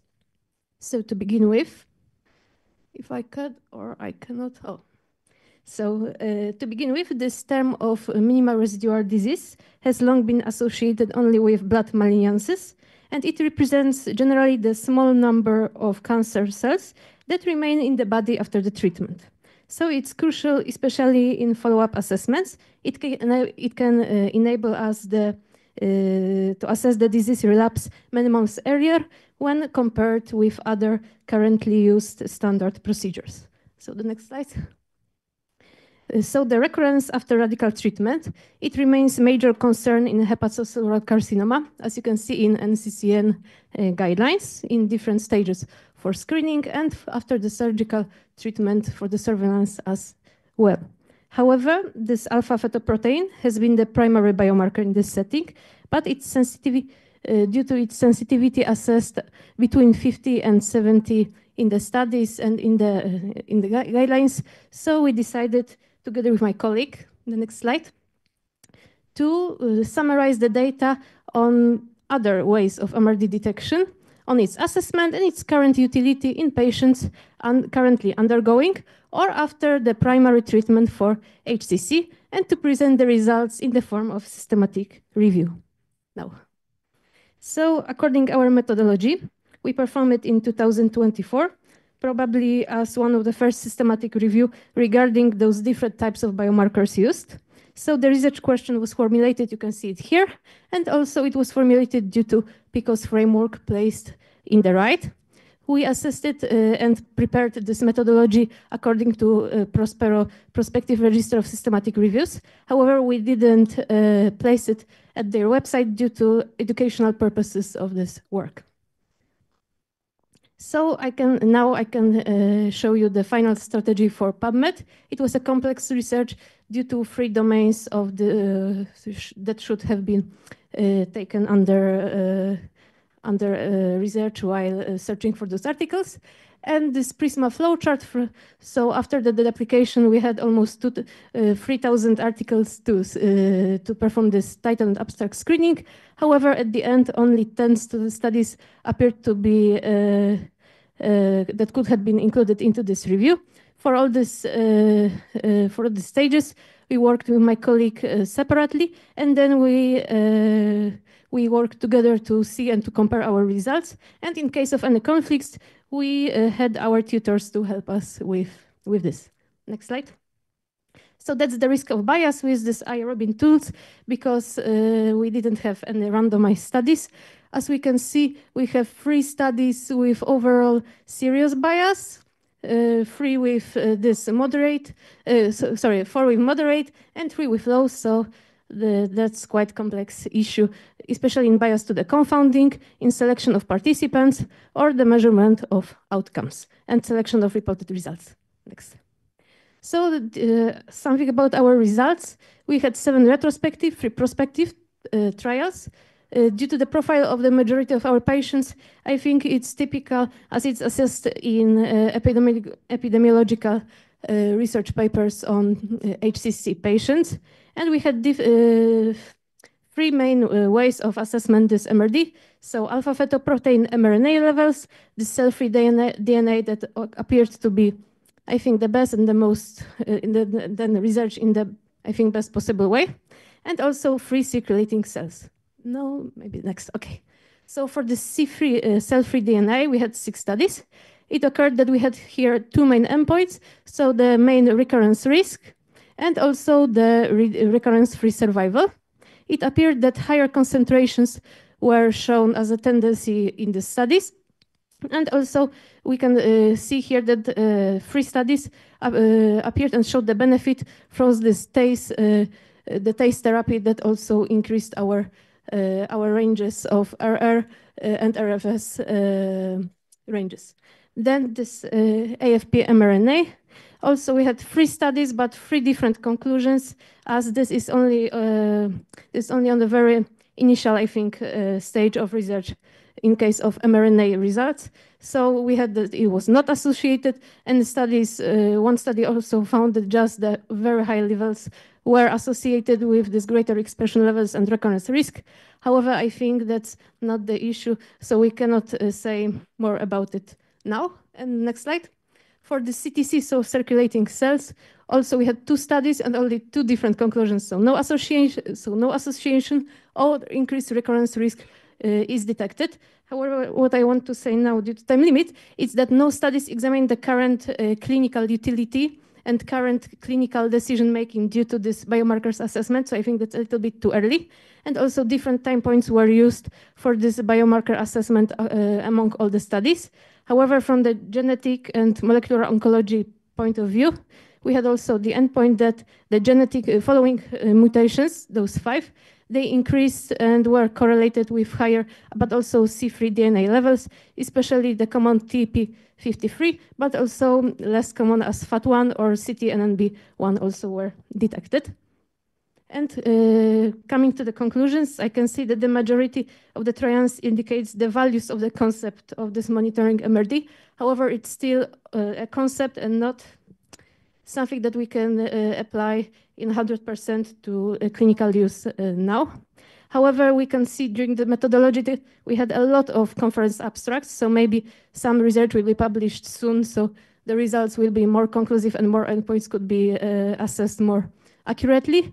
However, we had all observational studies, but the background, this background wasn't always so assessed in good condition.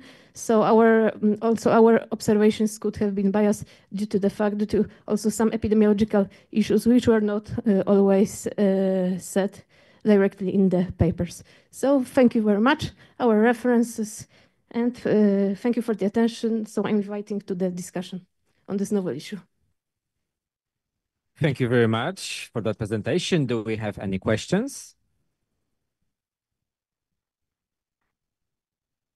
I look both ways, but yeah, Dr. Misztyk, please. Yeah, there are no other questions. Let me take one. Very nice presentation. It looks like a very good job. And my question would be, you said that one of the slides, but there are 5 or 6 genes that did correlate with the level of cell-free DNA. What do you mean by that? Yes, it was maybe I said it too fast, and it was like not determined by me in the best possible way. If we could, Michał, can we go to the third slide, I think, of the results. So,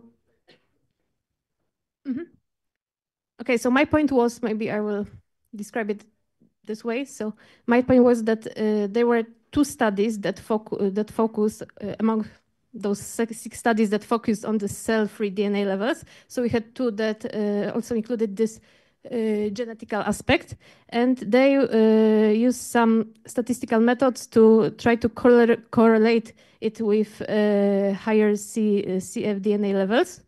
And they were, however, like this correlation was just in the beginning that it was higher, it was at this stage. However, as together with my colleague, if we understand it well, there was the issue that despite those higher cfDNA cell-free DNA levels, they do not always correlate then with this recurrence risk.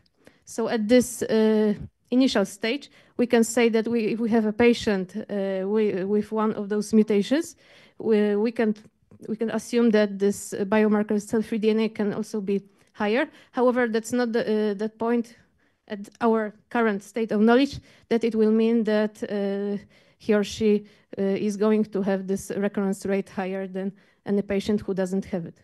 Also, we thought on the initial stage of methodology that we could combine it or just to compare it with this common AFP protein as a control. However, it occurred that our initial research showed some endpoints at this stage. However, it was only in conference abstracts. So unfortunately, we cannot combine it with these AFP levels, which are assessed in clinical examinations most often. Okay, terrific. That was a nice answer, but let me rephrase it a bit.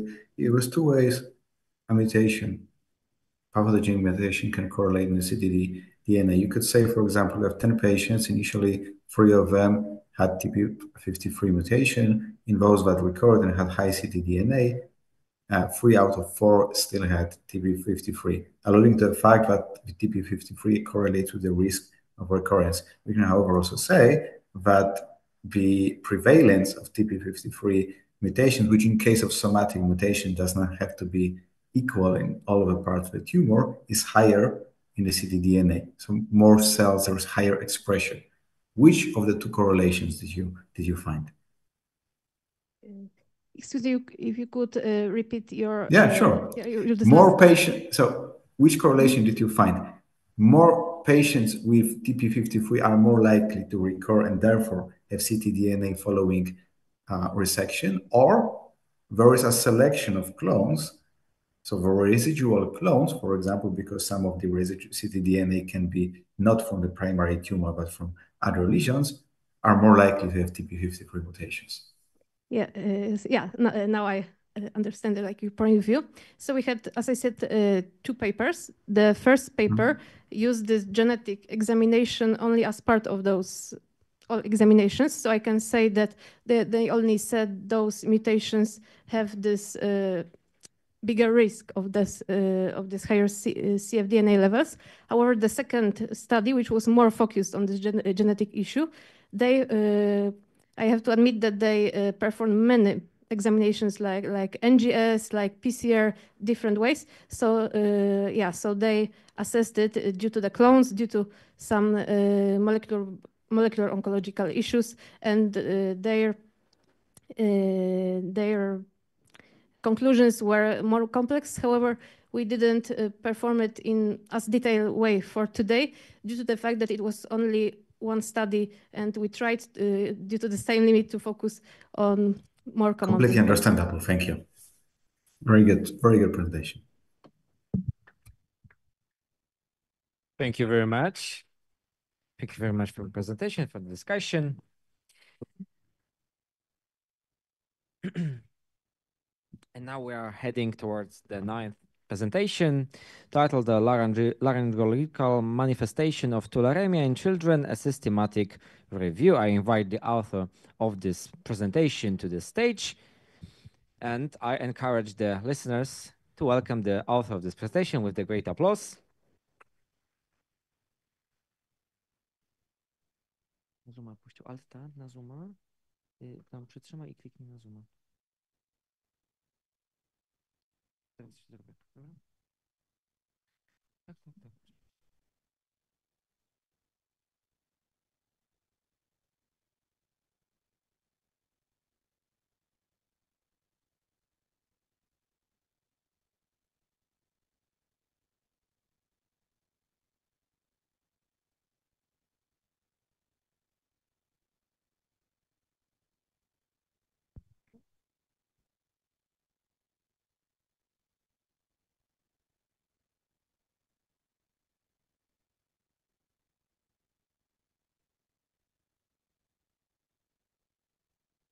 Good afternoon. My name is Kinga Pixa, ladies and gentlemen, esteemed jury. Today I'm going to tell you about laryngological manifestation of tularemia in children. And first of all, I would like to tell you what tularemia is. So tularemia is known as rabbit fever, is a zoonotic infection caused by Francisella tularensis. There are many clinical forms, and it can be transmitted via arthropods and also by the direct contact with infected animals like rats, mouses, rabbits, hazels, and also ticks. It can be easily mistaken with another contributions, especially in children. And there is also a lack in the diagnosis in the Central Europe.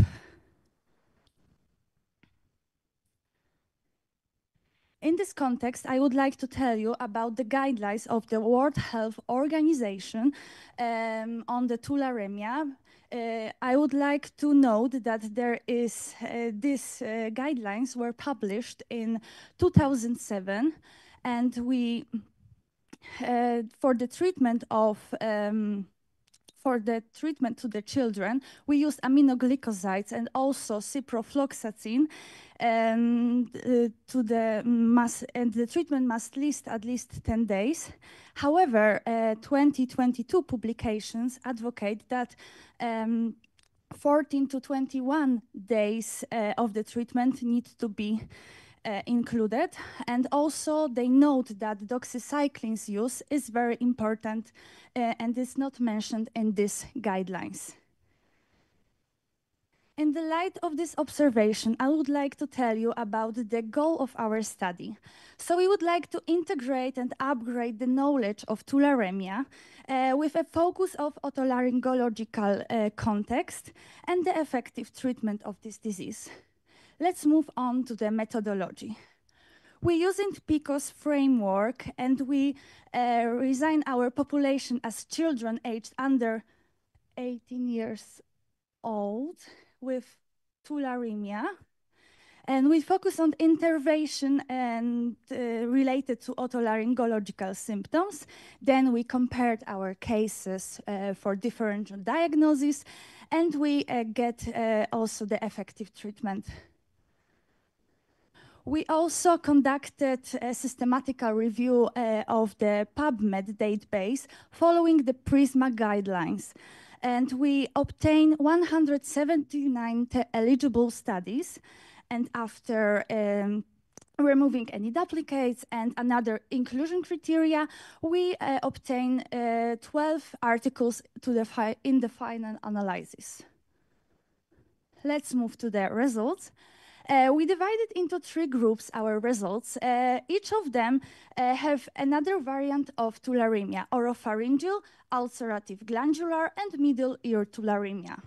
So in oropharyngeal tularemia, the most common route of transmission is by rodents. Symptoms include fever, sore throat, cough, headache, and also massive lymph node swelling.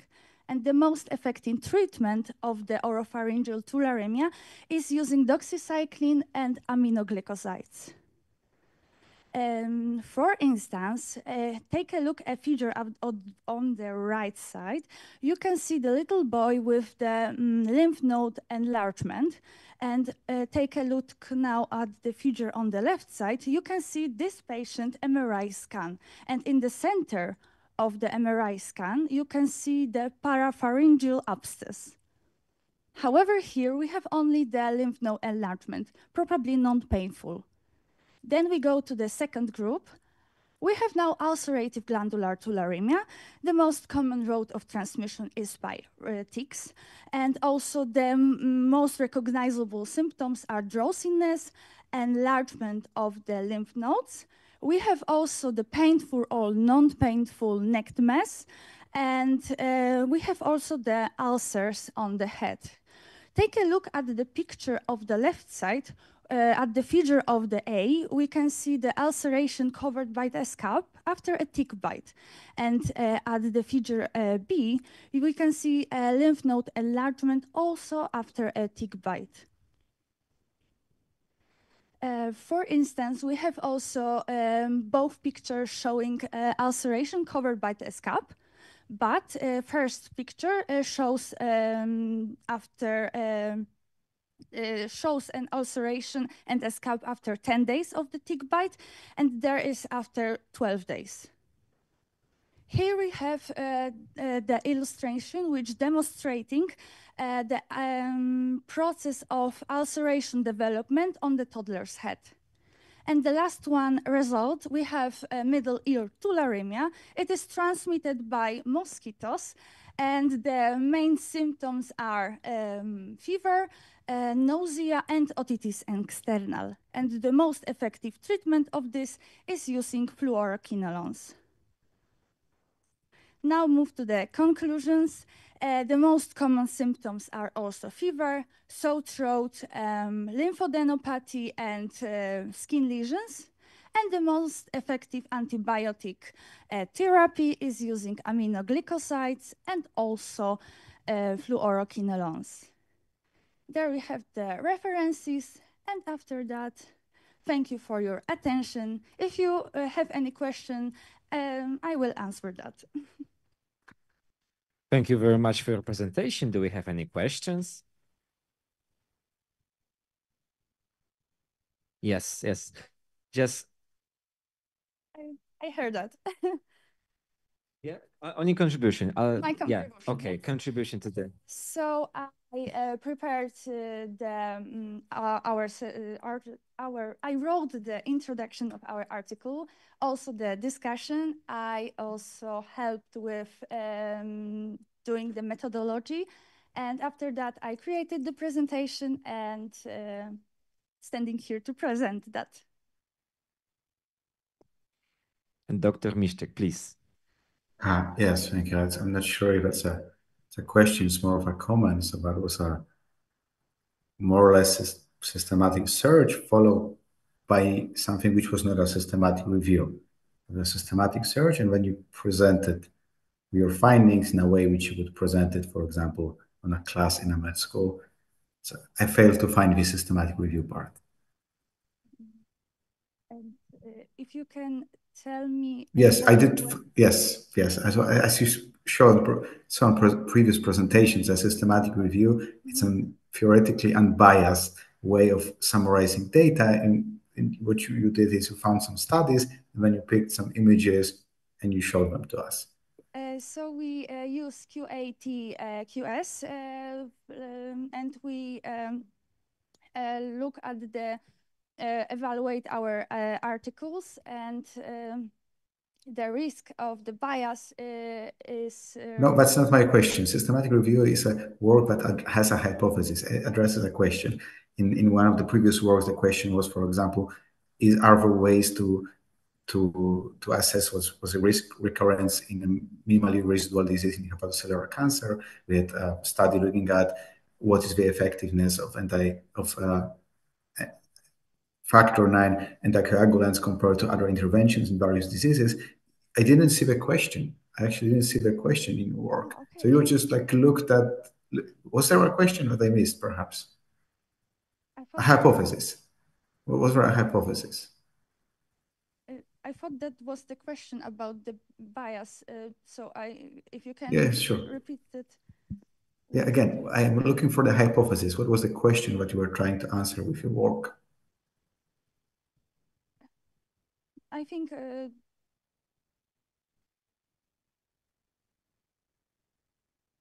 maybe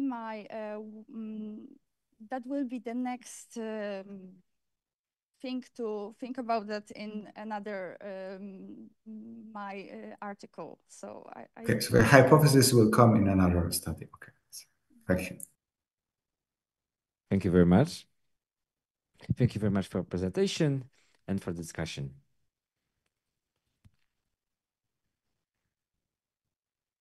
Yes, of course, applause, please.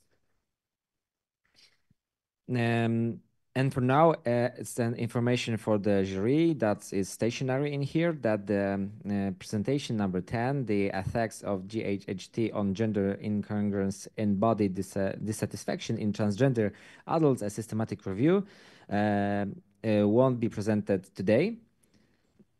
And we are now heading toward the next presentation titled Behind the Symptoms, Untangling Lyme Neuroborreliosis from Multiple Sclerosis. And that's the presentation that will be presented online from Cluj-Napoca. Hello, do you hear us and do you see us? Hello, good afternoon. Yes, I hear you. I will share my screen now. We can see you and we can hear you. We're happy to have you today. Can you see your presentation? Yeah, can you see my screen? Okay. Yes, okay. We can see your presentation. Just go full screen and we will be able to start. Okay. Okay. So you have 7 minutes and I wish you good luck. Okay, so good afternoon. My name is Alin and I'm a third-year medical student from Romania. Today I will present my work entitled Behind the Symptoms, Untangling Lyme Neuroborreliosis from Multiple Sclerosis. So this is my table of contents. And I suggest we start with a short introduction to understand how both diseases work. So first, Lyme neuroborreliosis is an infection caused by the bacteria Borrelia burgdorferi, which is transmitted by ticks.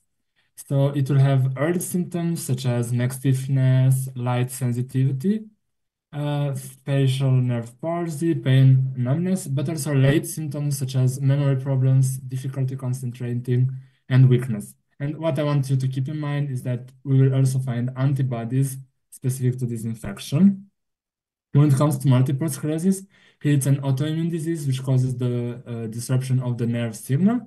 The most important symptoms are here also fatigue, numbness and tingling, weakness and spasms, difficulty walking, and cognitive impairment.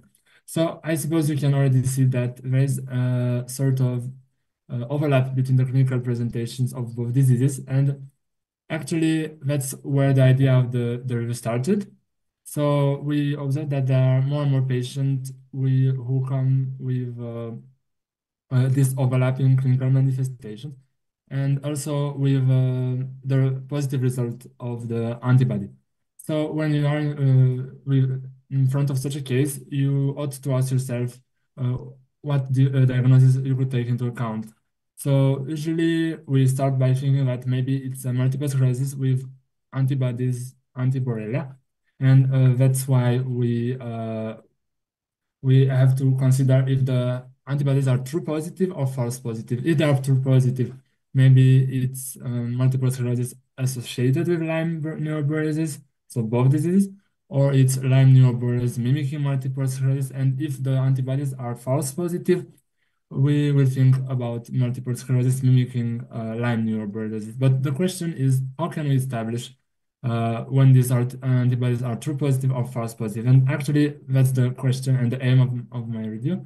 We wanted to establish clear criteria for differential diagnosis between Lyme neuroborreliosis and multiple sclerosis, taking into account clinical manifestations, imaging techniques, and blood or cerebrospinal fluid markers. Here you have the materials and methods. So we found 22 studies, and with the screening methods and criteria, we ended up with 18 studies. We used as keywords Lyme neuroborreliosis, multiple sclerosis, and diagnosis with the Boolean operator AND. The preliminary results were as follow. So when it comes to Lyme neuroborreliosis, the most important clinical signs were related to radiculitis, cranial nerve palsy, headache. Most patients had a rash, which came from the tick bite. In the CSF, we observed lymphocytic pleocytosis. Also, the antibodies were highly positive, and there was a geographic distribution. When it comes to multiple sclerosis, the most important signs were related to optic neuritis, cerebellar and brainstem syndrome. Usually it appeared in young adults, and the patients were afebrile. In the CSF, we found that there are oligoclonal bands, and when it comes to imaging, gadolinium-enhanced demyelinating lesions were observed. But as I already told you, and as we supposed and we knew, there is an overlapping, and we found out that the overlapping is related to the imaging, where we also have a few cases of Lyme neuroborreliosis with demyelinating changes, and when it comes to the antibodies. So basically, we also managed to compile a list of diagnostic criteria when it comes to Lyme neuroborreliosis. So the first one is symptoms or objective findings suggestive of Lyme neuroborreliosis, the lymphocytic pleocytosis, which means more than 5 leukocytes per cube millimeter, and the value of the intrathecal antibody production, which was high, so more than 2.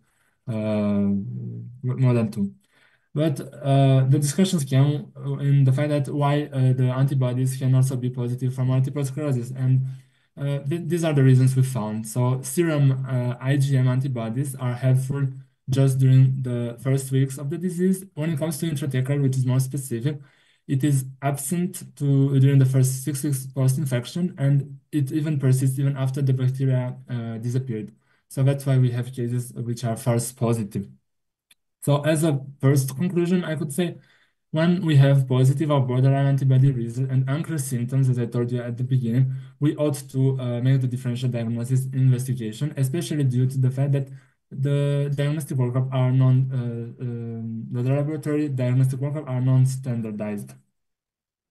We wanted to go one step further, and we saw that this protein, which is a CXCL13, a B lymphocyte attracting chemokine, has high accuracy in the early diagnosis of Lyme neuroborreliosis, especially because it is increased compared to multiple sclerosis, and it reverts to normal levels after treatment. And here there are the results from one of the studies we included, which show that the value is more than 100 times bigger than the one in multiple sclerosis. So as I told you, this review came from a clinical question. So after with the results and the literature we did, we wanted to apply the results we found. So we started the implementation of a project to assess the role of this protein in the early diagnosis of Lyme neuroborreliosis in Romania with a collaboration between neurology and infectious disease department. So practically, we will compare the gold standard, which will remain the 3 diagnostic criteria I already showed you, with this protein. We aim to find a cutoff value with the report. And with the publication of this result, we would like to change the diagnostic treatment and the diagnostic and treatment guidelines. Also, we observed that there seems to be a differentiation in the population of lymphocytes, dendritic cells, and CD markers in CSF for each disease, but I kept that for discussions because there isn't a consensus among scientists, so larger studies are to be conducted. And when it comes to conclusions, so yes, there is a differential diagnosis problem, especially when it comes to patients with vague symptoms or overlapping clinical presentation. And this delays the start of the treatment and leads to serious complication. We managed to draw this list of three criteria that I already presented you for Lyme neuroborrelias, but it appears that serum and intrathecal antibodies are no longer sufficient. So in the future, we should take into account of including the importance of CXCL13 in the diagnostic process. Thank you for attention. Here you have my references. If you have any questions, please.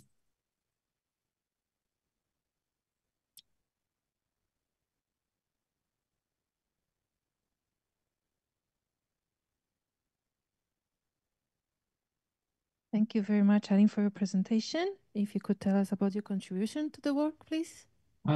Okay, sure. So as I already told you, this came from a clinical aspect of this disease. So practically, I was doing some practice in the neurological world, and I asked, why is it so hard to find a diagnosis for this patient? And that's how the idea started. So I did alone most of it, like all the steps I presented you were done by me.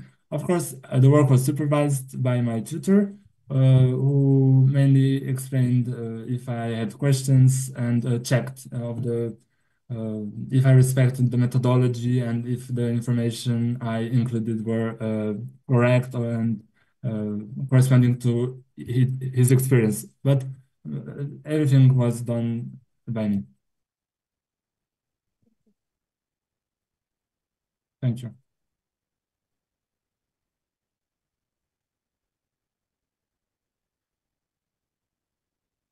Thank you very much.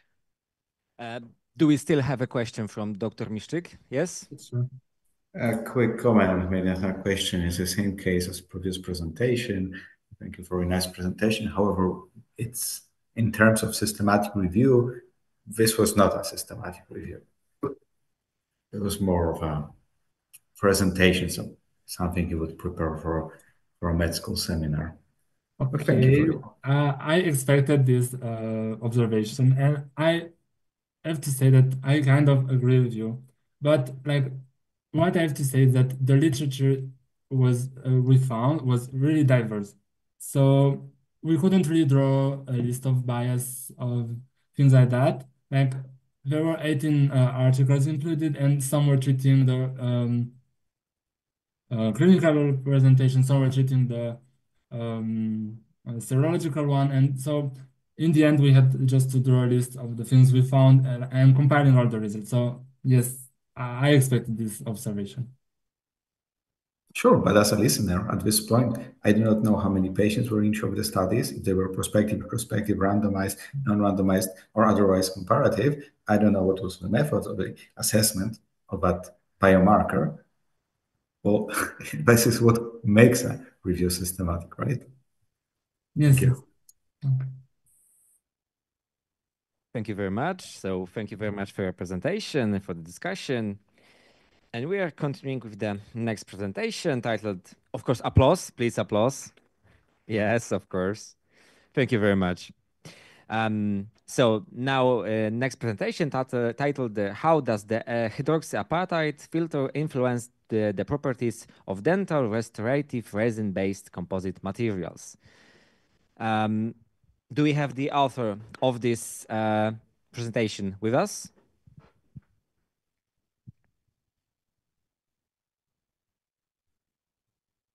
Okay, if not, we are skipping this presentation.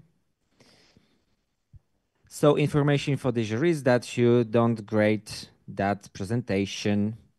And we are heading toward the next presentation, talking about a systematic review of ovarian teratoma-associated anti-NMDA receptor encephalitis and diagnostic delay. Please welcome the author of this presentation with a great applause. Is the pointer?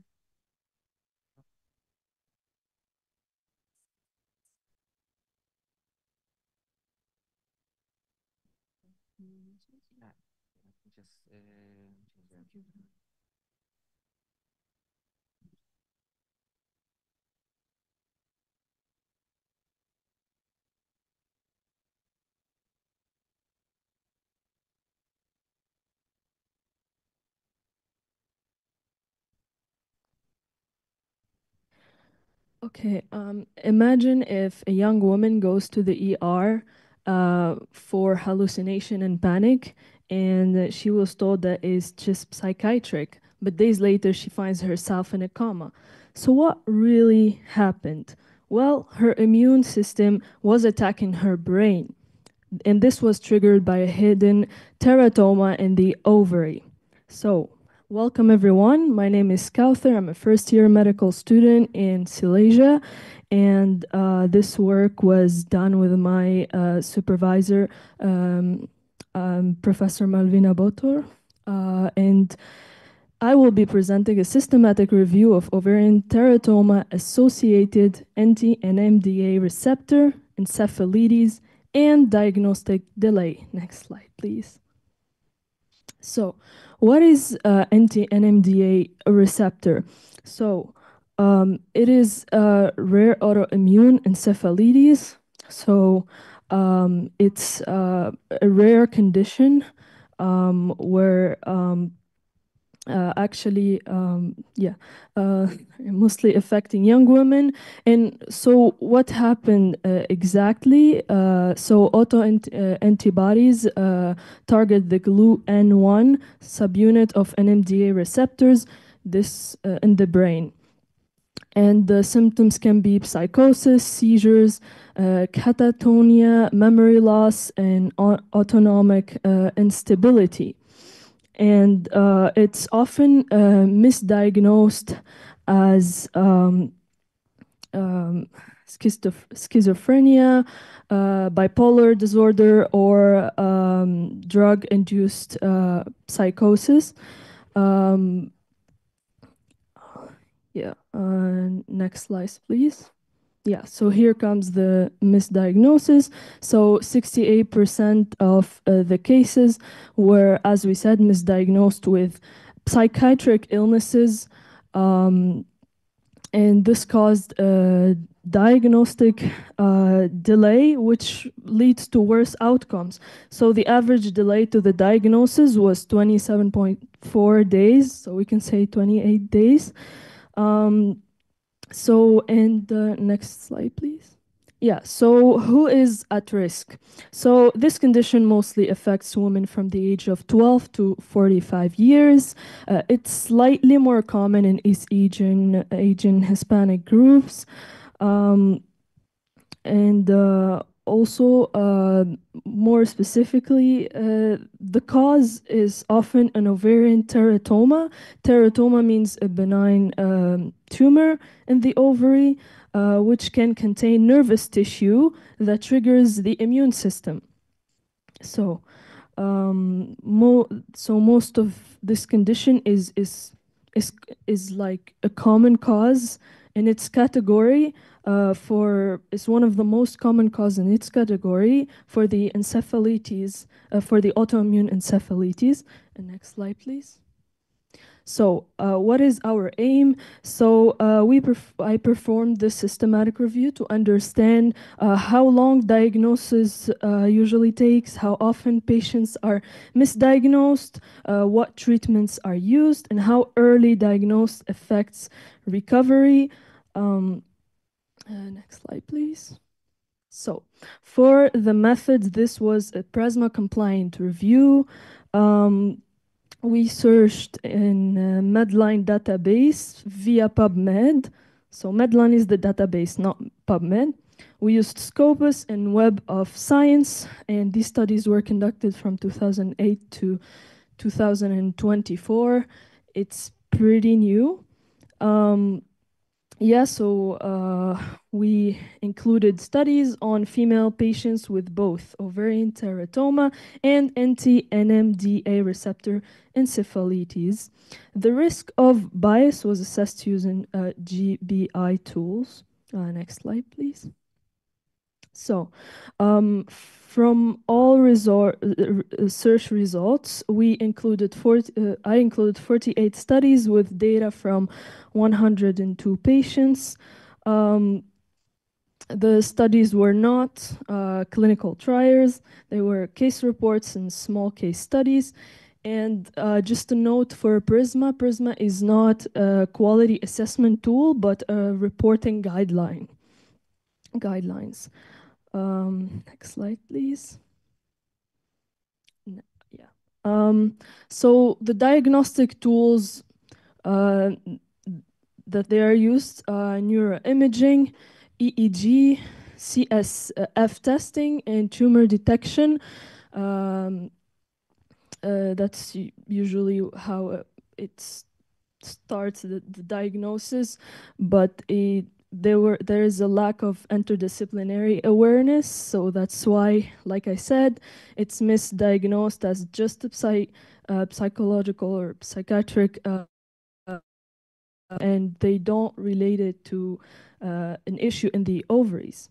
So, and also another note is delay in diagnosis can make the condition very life-threatening, but if we can catch up in time, it can be curable with no side effects. These next slides. No, sorry, go back. Slides. Yeah, so let's talk a bit about diagnostic delay. So only 17% were diagnosed correctly on first admission. Like I said, many patients were only diagnosed after ICU admission or coma. The delay ranged from 4 days to 210 days. And this matters. Why? Because early diagnosis, like we said, leads to better recovery. Next slide, please. And here we come to the treatments and results. So 91% had tumor removal or teratoma removal. Most were treated with IVIG, which is intravenous immunoglobulin, corticosteroids, and plasma exchange. Some received rituximab. It's a medicine that calms down the immune system when it's attacking the body. And our outcomes were 74% full recovery, partial recovery was 17%, and mortality was 2%. And the early diagnosis within 14 days strongly is strongly associated with full recovery. So next slide, please. So we have a case example. This was... So 7 minutes is up. Please continue to the conclusions. Okay, please to the conclusion. So this condition is fully treatable, but it's often misdiagnosed at first. That's what lead to the delay in diagnosis. And this can be fully curable again if it's diagnosed early. My also goal from this is to try to highlight the importance of interdisciplinary awareness between psychiatry, neurology, and gynecology. So early diagnosis saves lives, late diagnosis leaves permanent damage. Thank you so much. Open to questions. Thank you very much for your presentation. Do we have questions? Questions from the jury, from the listeners?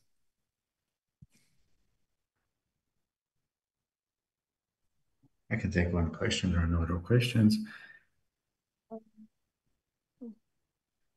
We have one question about the contribution. Sure.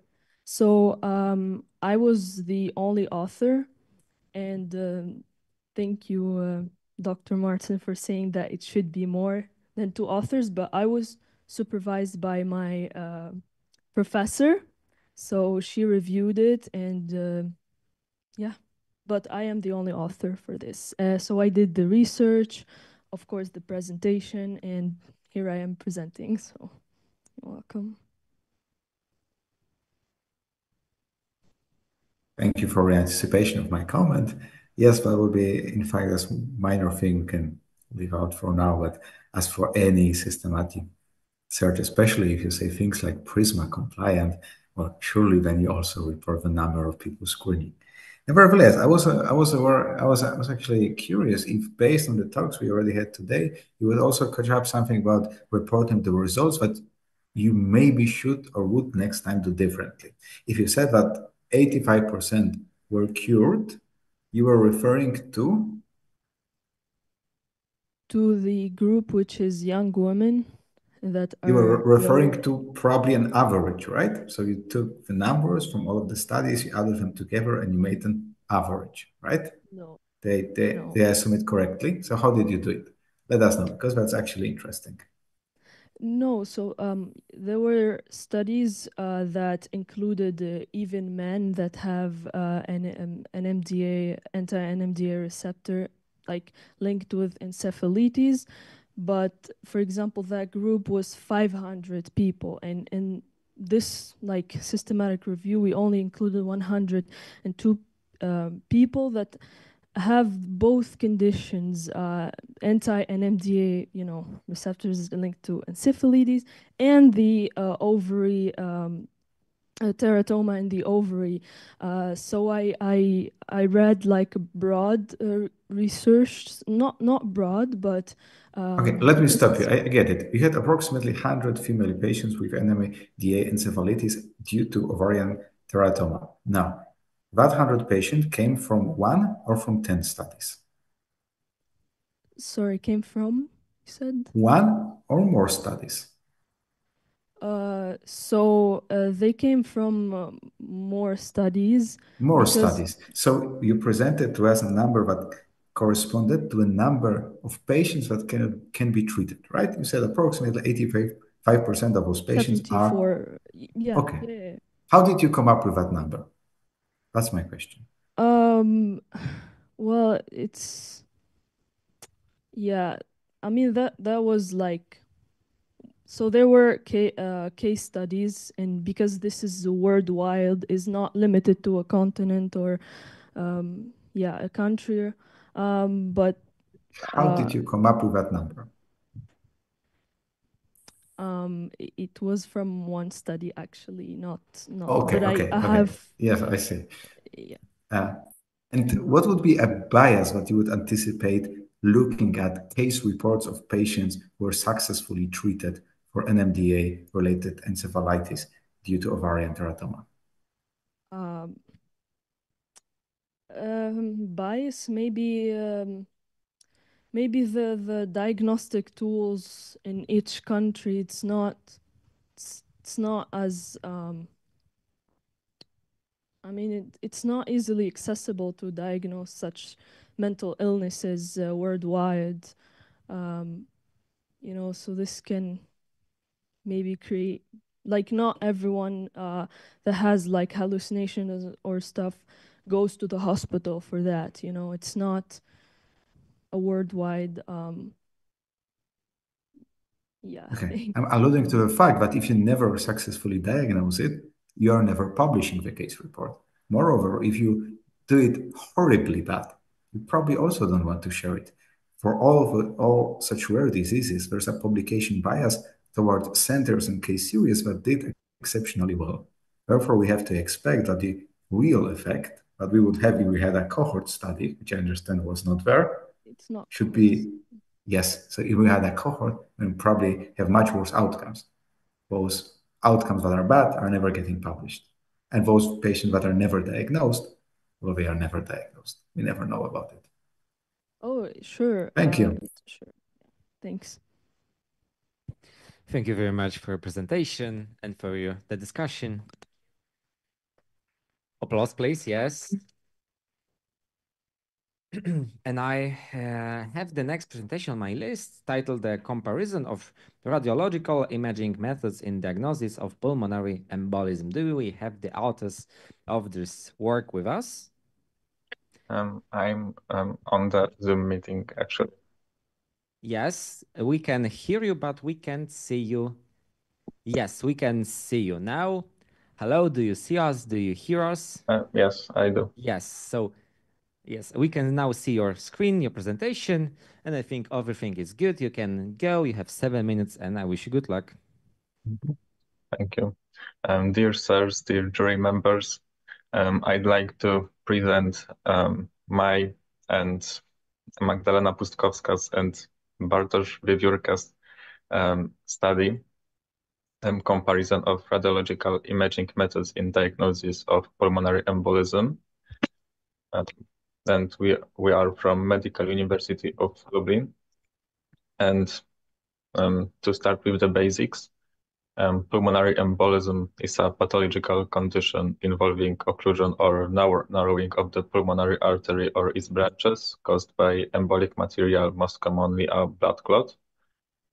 It's commonly underdiagnosed due to non-specific symptoms, and its annual incidence ranges from 39 to 115 cases per 100,000 population, and is associated with high risk of death up to 20% within 90 days. The risk factors and main causes of pulmonary embolism include deep vein thrombosis, obesity characterized by BMI over 30, injuries and surgeries which cause a person to stay in bed for a prolonged time, long flights, neoplasms, and pregnancy and oral contraceptives, and chronic diseases such as chronic heart disease or chronic obstructive pulmonary disease. When it comes to pulmonary embolism, there are some rule-out criteria to exclude that from the possible diagnosis, which are based on the Wells score, which contain clinical signs and symptoms on deep vein thrombosis, tachycardia, immobilization at least 3 days, or surgery in the previous 4 weeks, previous diagnosed pulmonary embolism, hemoptysis, and malignancy with treatment within 6 months. And in the rule-out criteria, there are also hormone use, which include oral contraceptives and other hormones. When it comes to radiological diagnosis of pulmonary embolism, the gold standard is the computed tomography pulmonary angiography, CDPA, which is known as a fast, highly accurate, and effective method, which can also detect alternative causes of symptoms accompanying PE, such as dyspnea and chest pain, but it has some limitations such as radiation exposure, risk of contrast-induced nephropathy, potential allergic reactions, and relatively cost. So the aim of this study was to compare the most widely used CTPA with single photon emission computed tomography SPECT, quantum perfusion scintigraphy PQ SPECT, magnetic resonance angiography MRA, and the participation of the artificial intelligence AI. We evaluated studies from the PubMed and Scopus from the last 2 years based on the inclusion and exclusion criteria. And we included comparative studies of different imaging modalities, which were previously noted. Population was in total 1,500,000 people, which is relatively high, but it's due to the artificial intelligence methods which needs the large databases to train them properly. And it was adult patients with suspected pulmonary embolism. Articles were published in English, and we excluded case reports, meta-analyses, and other systematic reviews. And initially, we identified 365 articles from 28 studies, met our inclusion criteria, and were analyzed in detail. From the results, and the majority of analyzed studies was focused on CTPA and AI, but there were some studies about SPECT, MRI, and other methods. When it comes to the different approaches to CTPA, novel approaches, there is, for example, high-pitch photon counting CT, which in one study presented lower radiation by 48%, with higher contrast to noise ratio and signal to noise ratio, and dual energy CT, which in other study presented lower contrast dose, and high-pitch CT with low contrast medium volume, which lowers radiation by 30%, but it has also objectively worse image quality. And implementing the previously characterized PERS and well score leads to 15% reduction in unnecessary CTPAs. When it comes to SPECT and quantum perfusion scintigraphy, these methods combined provide sensitivity in one study. It was 100%, and specificity with 92.3%. And it was shown in this study that these methods are more sensitive but less specific. And combining SPECT and CT allows for detection of more cases than either method alone with lower dose of radiation. Magnetic resonance angiography has this pros that iodinated contrast is not needed in this imaging modality, which in 2022 allowed to save 27 liters of iodohexol over 4 months, and its image quality is comparable to CTPA, and has a possibility of using a BSS-FP sequence, which provides a better assessment of function and condition of right heart, which in the situation of pulmonary embolism may be affected. And artificial intelligence focused on 2 different types of training models: natural language processing based on descriptions of the studies, of the radiological reports, and image analysis by the model itself. And Sorry, we have 7 minutes. Please continue to the conclusions. We noted that the CTPA is the most reliable modality, after all, for diagnosing thrombotic pulmonary embolism, though alternative imaging techniques may be beneficial in cases with contraindications or persistent diagnosing uncertainty. For example, advances in imaging techniques like high-pitch photon counting CT, dual energy CT, or SPECT CT reduce radiation, improve image quality, and lower contrast use. MRA has proven effective in saving contrast while maintaining diagnostic accuracy, and AI, driven by neural networks and natural language processing, enhances diagnostic accuracy, uncovering missed cases. With turnaround times reduced to hours, these innovations improve streamline workflows and optimize resource utilization. Thank you for your attention. Thank you very much for your presentation. Do we have any questions?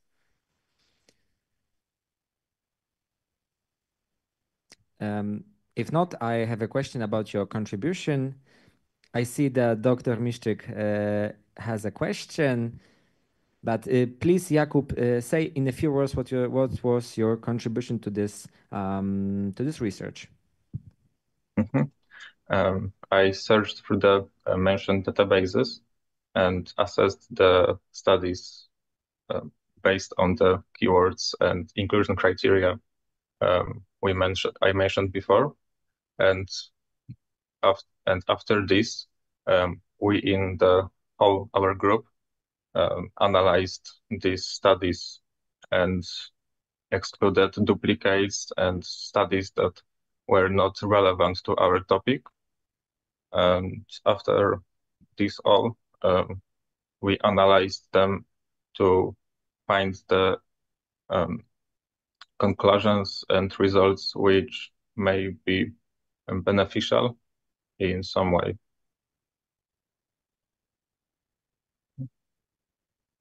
Okay, thank you very much. And Dr. Miszczyk, please, your question. Thank you. Thank you for your presentation, Jakub. I think it was more of a narrative review. Let's not go into that. I have a specific question. Why did you choose to search only for articles published in the last 2 years?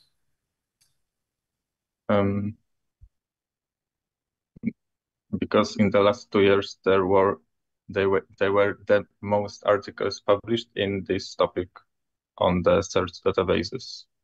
And that's true for any given point of time because the evidence is accumulative until it becomes irrelevant and no one really does it anymore. But my question is why? Do you think in particular in the last 2 years it was the most important, pivotal studies in that subject? And in 3 years ago, nothing important?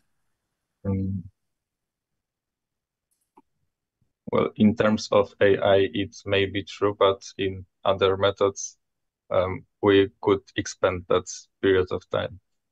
Oh, surely. And how would you choose what period to search?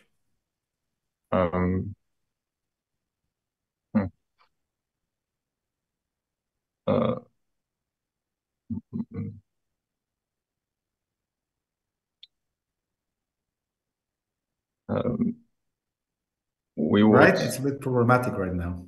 Yeah.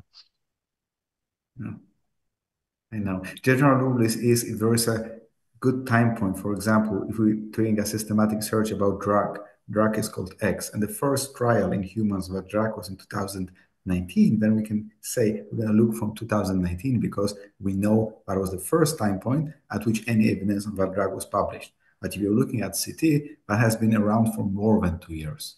The same for SPECT and PET and so on, so on. Thank you. Yeah. Thank you very much.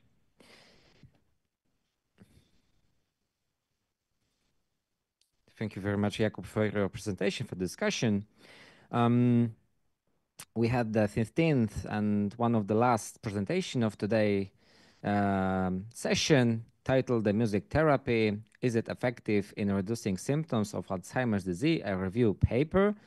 And do we have the authors with us? I see yes, but I don't hear the author.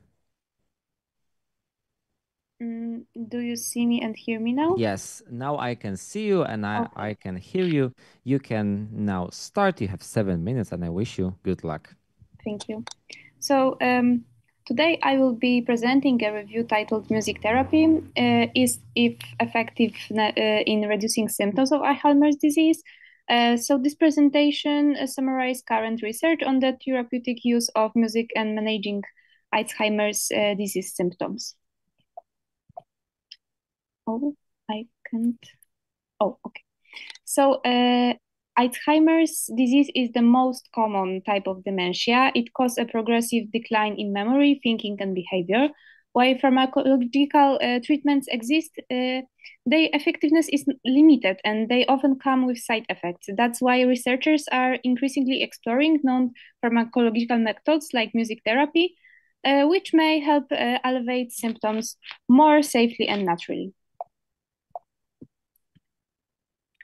So the aim of this review was to assess how effective music therapy is improving cognitive, emotional, and behavioral symptoms in Alzheimer's patients.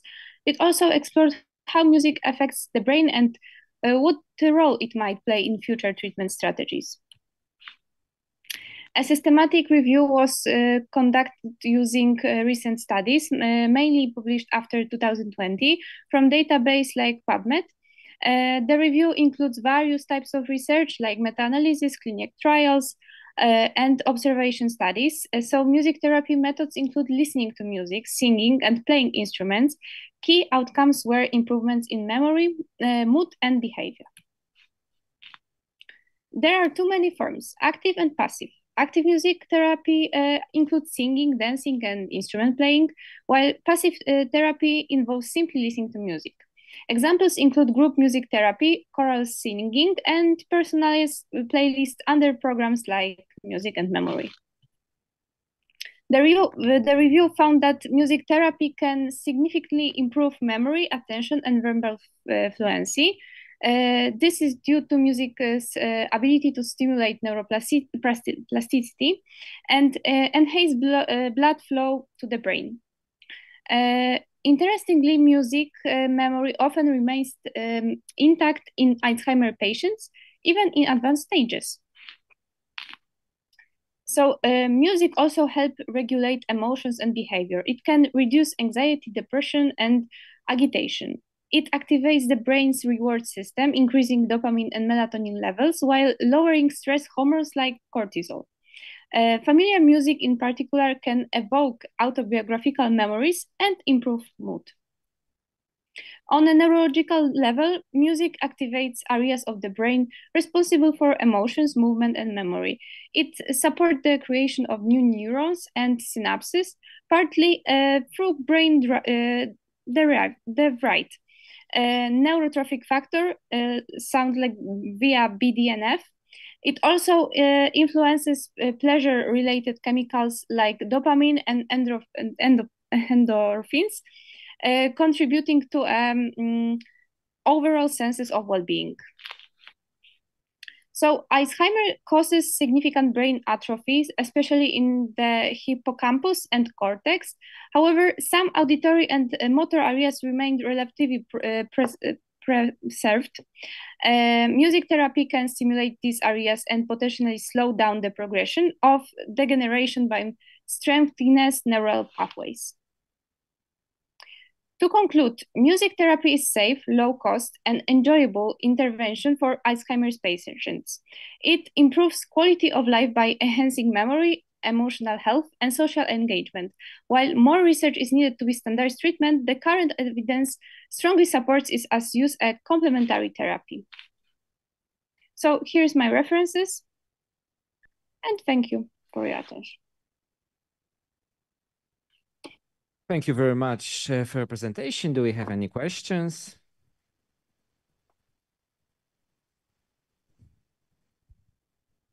Yes, Dr. Miszczyk, please. Please start from the questions from the room, if there are any. If not,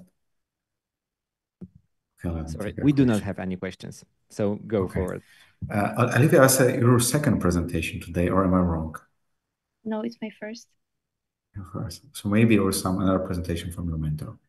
Okay, so quick comment would be that it's of course not a systematic review, it's a narrative review, but I'm actually curious if we, let's make it more about presentation methodology. If we go back to your slides, let's take the third or the fourth slide in which you said results for the first time.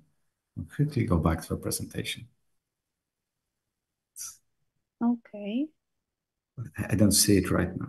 Okay, I see it now. Yeah, well, yeah, just go back. Let's go back. Let's take the fifth slide. We're back one hour.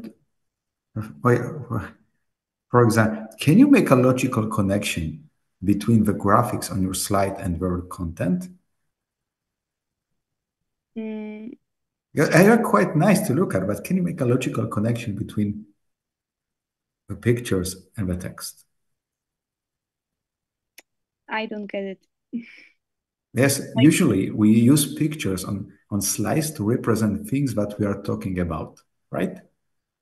Okay. Can you establish a logical connection between the visual content of the slide and its text content? So it was a pattern. So I choose the pattern And I think it connects to my topic because Alzheimer's disease is one of this kind of disease made people think they are horrible and are really sad. So I would like to just color it, okay? Like we have the music, like music also have a connection with our thoughts that it is fun. Thank you for your explanation. Can we go back 1 or 2 slides? There's a slide which was titled results, and it will be very quick with the comment. Yeah, I'm a review. Yeah, this one. Yes. Where's our on the other one? We went past it. Yeah, this one. But this one? Please convince me, but it makes sense because I don't think it does. It's very important in presentation. There is nothing unnecessary, and there's a lot of graphics that are completely detached from the presentation. Like it's in title of this slide, results, cognitive effects, improved memory, attention, verbal fluent, simulates neuroplasticity. So you have active things like you can done because Alzheimer's disease. Sometimes you are doing something and forgot about it. So it's mostly like this kind of connection. Okay, I see. Thank you for your response. But in general, for the future, really try to make it. It's the intention of the slide is to summarize the message you're trying to convey to your listeners, not distract them. All right. Thank you very much for your comment. Yes. Thank you very much. Thank you very much for your presentation and for the discussion. Of course, applause would be appropriate. Thank you very much. And we are now almost at the end of our session, and we are at the 16th presentation, 16th, titled Are Non-Nutritive Sweeteners Responsible for Inflammatory Bowel Disease? Do we have the author of this presentation? Yes, I'm here, and just one second, I want to share the screen and also myself. Yes, now we can see you, we can hear you. Show us your screen. Is everything okay? And do you see the presentation? Yes, we can see your presentation. You have 7 minutes, and I wish you good luck. Thank you very much. Ladies and gentlemen, dear colleagues, my name is Stanisław Poznański, and I'd like to present our work on non-nutritive sweeteners' impact on inflammatory bowel disease. So, inflammatory bowel disease are a group of diseases comprising ulcerative colitis and Crohn's disease. And of note, I'd also like to mention that Crohn's disease, the symptoms of it were previously described by Antoni Leśniowski in 1904, 30 years prior to a study of Bernard Crohn. IBD symptoms are related to chronic inflammation in gut and include pain, diarrhea, weight loss, and chronic fatigue. Also, some systematic symptoms can be found in these diseases, especially in Crohn's disease. Until now, no precise mechanism triggering IBD has been described. However, modern treatment for IBD is effective yet very expensive. Also, the incidence of IBD is growing, especially in well-developed countries, which is presented here on maps below. Given all these reasons, IBD remains a heavy burden for patients and challenge for healthcare system. Therefore, it is important to identify the risk factors of IBD. One of the major risk factors is a so-called Western diet, rich in monocarbohydrates and saturated fatty acids. Sweeteners can be classified into 2 categories, natural or artificial, depending on their origin. Natural sweeteners are substances that can be found in plants, whereas artificial sweeteners are synthesized in laboratory using sophisticated machinery. Artificial sweeteners are called low-calorie sweeteners or non-nutritive artificial sweeteners, or just non-nutritive sweeteners. Stevia is one of the quite special sweetener because it's a natural sweetener. However, it's also misassociated as artificial sweetener, and therefore we also included it in our study.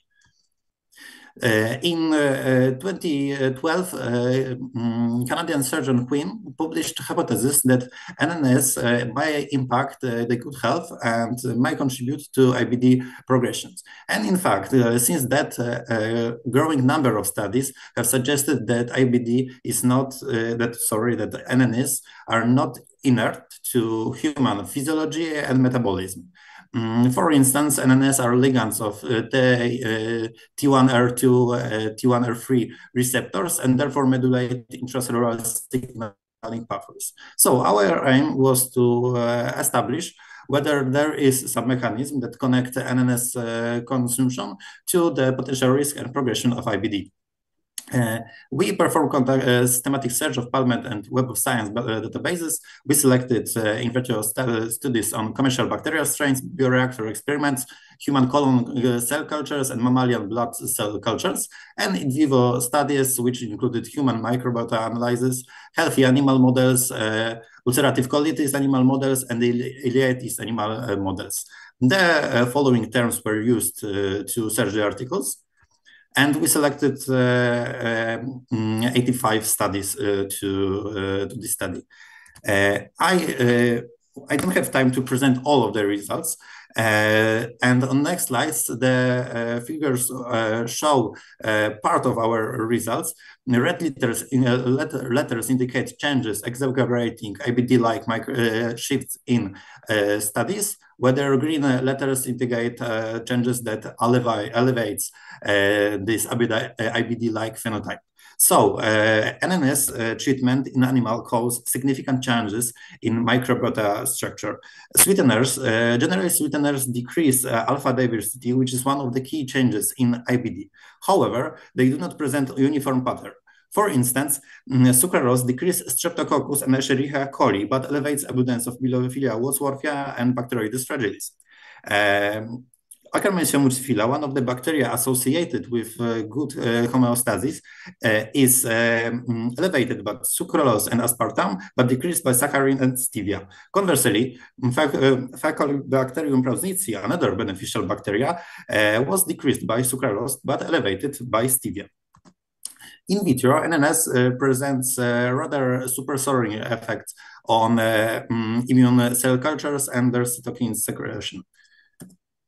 However, on SASO2 cells, which are a common model for studying intestinal permeability, the saccharin, sucralose, neotam, and aspartame increased intestinal permeability, but by different mechanisms. Especially saccharin was proven to activate nuclear factor kappa B pathway, whereas aspartame induces reactive oxygen species synthesis. As a result, NNS decreased expression of Claudin 1 and Claudin 3, which are responsible for maintaining intestinal barrier. Studied on these cells verified that NNS acts by T1R2 and T1R3 receptors. However, stevia suppressed the activation of the nuclear factor kappa B. On animal models, sucralose, acesulfam-K, and aspartame cause multiple changes in in studies performed on healthy animals or under experimental colitis conditions. Mice and rats treated with NNS present loose bloody stools, weight loss, and decrease in beta-glucuronidase in feces. Histological and molecular analysis shows that these sweeteners cause edema, lymphocyte infiltration, elevation in reactive oxygen species, and loss of tight junction proteins. Additionally, sucralose and acesulfam-K cause impairment of goblet cells. Conversely, saccharin, stevia, and HDC treated animals present elevated inflammation symptoms, lower pro-inflammatory cytokines at expression, and restored population of T-regulatory lymphocytes. To conclude, in vitro findings do not directly correspond to in vivo studies. Sucralose, acesulfam-K, and aspartame enhance or directly cause inflammatory changes. On the other hand, stevia and saccharin appear to elevate IBD-like changes in animal models. However, due to their controversial nature, they should be used with caution. We postulate that the safety of sucralose and acesulfam-K and aspartame should be reevaluated in clinical data in relation to its impact to good health. However, we are also aware of a few limitations. There is no enough clinical data on this topic. Most of this data presented here comes only from animal and in vitro studies. Also, a few of sweeteners are better, impact of these sweeteners are better understood than impact of cyclamate, neotame, NHDC, and there is no studies on adventam. Last but not least, the idiopathic nature of IBD limits the reliability of animal models. Thank you very much for your attention, and if you have any questions, I will gladly answer them. Thank you very much for your presentation. Do we have any questions? Just point the camera at me. Do we have any questions? I can take one question if there's no other questions. So, Stanisław, thank you for your presentation. You are actually very nice presentation skills and well-designed presentation slides. However, I would ask you a question. Would you, after hearing this session, yourself rate your work as a systematic review or a narrative review? Well, I think it's quite depends on the definition of the systematic review, because we... there's just one, right? It's very strict. Yes, but if you were to judge it by the Prisma checklist, for example, would it complete all the boxes? That's the point I was going also to answer. If we follow a Prisma checklist, no, it would not. However, if we perceive systematic review as a system, as a review that we have a system to search databases and to extract data, we perform that. Also, but then you're making a mistake, right? Because it's not what it means. It's what uniform definition. It's not your interpretation of what systematic review means. A systematic review has a definition, and you can understand it or misunderstand it. I'm not saying it was a very nice presentation and job well done, but however, I would say it was not a systematic review. You mentioned that there were some studies that were in humans. There are some studies in humans. At the end of your presentation, you said that you're presenting on in vitro and in animal models, right? So yes, where do the human studies go? During the presentation, I also mentioned that I only present part of the results because we wanted to have a wide picture of it. We have not aimed to evaluate the safety on humans. This is not a clinical study, and we do not attempt to evaluate the clinical safety of non-nutritive sweeteners, but more their pathological mechanism from biochemistry perspective and from a pathological perspective.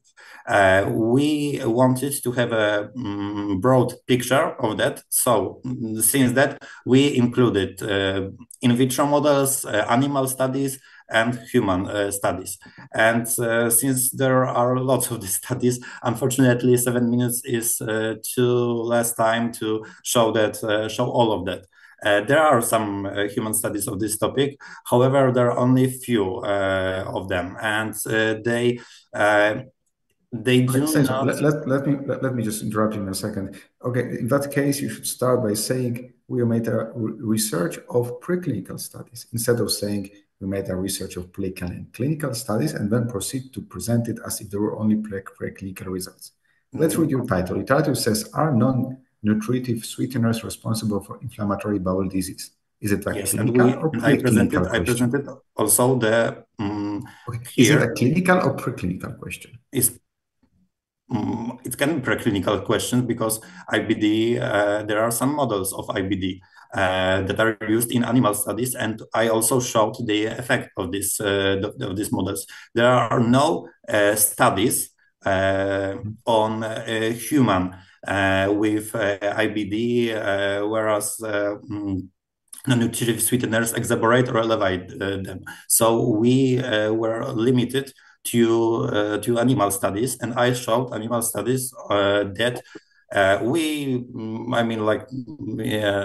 as scientists, we used to mimic IBD-like phenotype. Okay, it was a clinical question. And it's of course maybe a minor distinction at that point in your career, but in general, it has to be very clear whether we are stating a clinical question or preclinical question, which would say, for example, is there an association between inflammation and sweeteners in mice models? But a question, is it associated with bowel disease? That's a clinical question, and that refers to human studies. But that's fine. That's fine. One very small thing. We did not show, but you're reporting on other people's work that are showing. Yes. Very minor distinction reporting. That's just me being annoying. Yes, thank you. It's a small mistake from me. Thank you for noticing that. Okay, thank you. Thank you so much. Thank you very much. Yes, applause, please, of course. And ladies and gentlemen, esteemed jury, listeners, authors, with that presentation, we ended the third session of systematic review and meta-analysis. So I would like to thank you for being here with us for almost 3 hours. I would like to send a big to our esteemed jury for being with us, for sharing the knowledge, for assessing the presentations, and for asking questions. So few organization informations for you that that we would like to invite you for the decoration and the closing ceremony of this conference, which will be held at E3 Hall on the 9th of May at 5 p.m. So if you are done with that, I would like to thank you from me and from my colleague for being here and for sharing your work with us. I'm so happy for being here and that I was able to help you share your research. Thank you once again for all the doctors for being with us, and I think that we are over in here. Thank you once again. Good evening.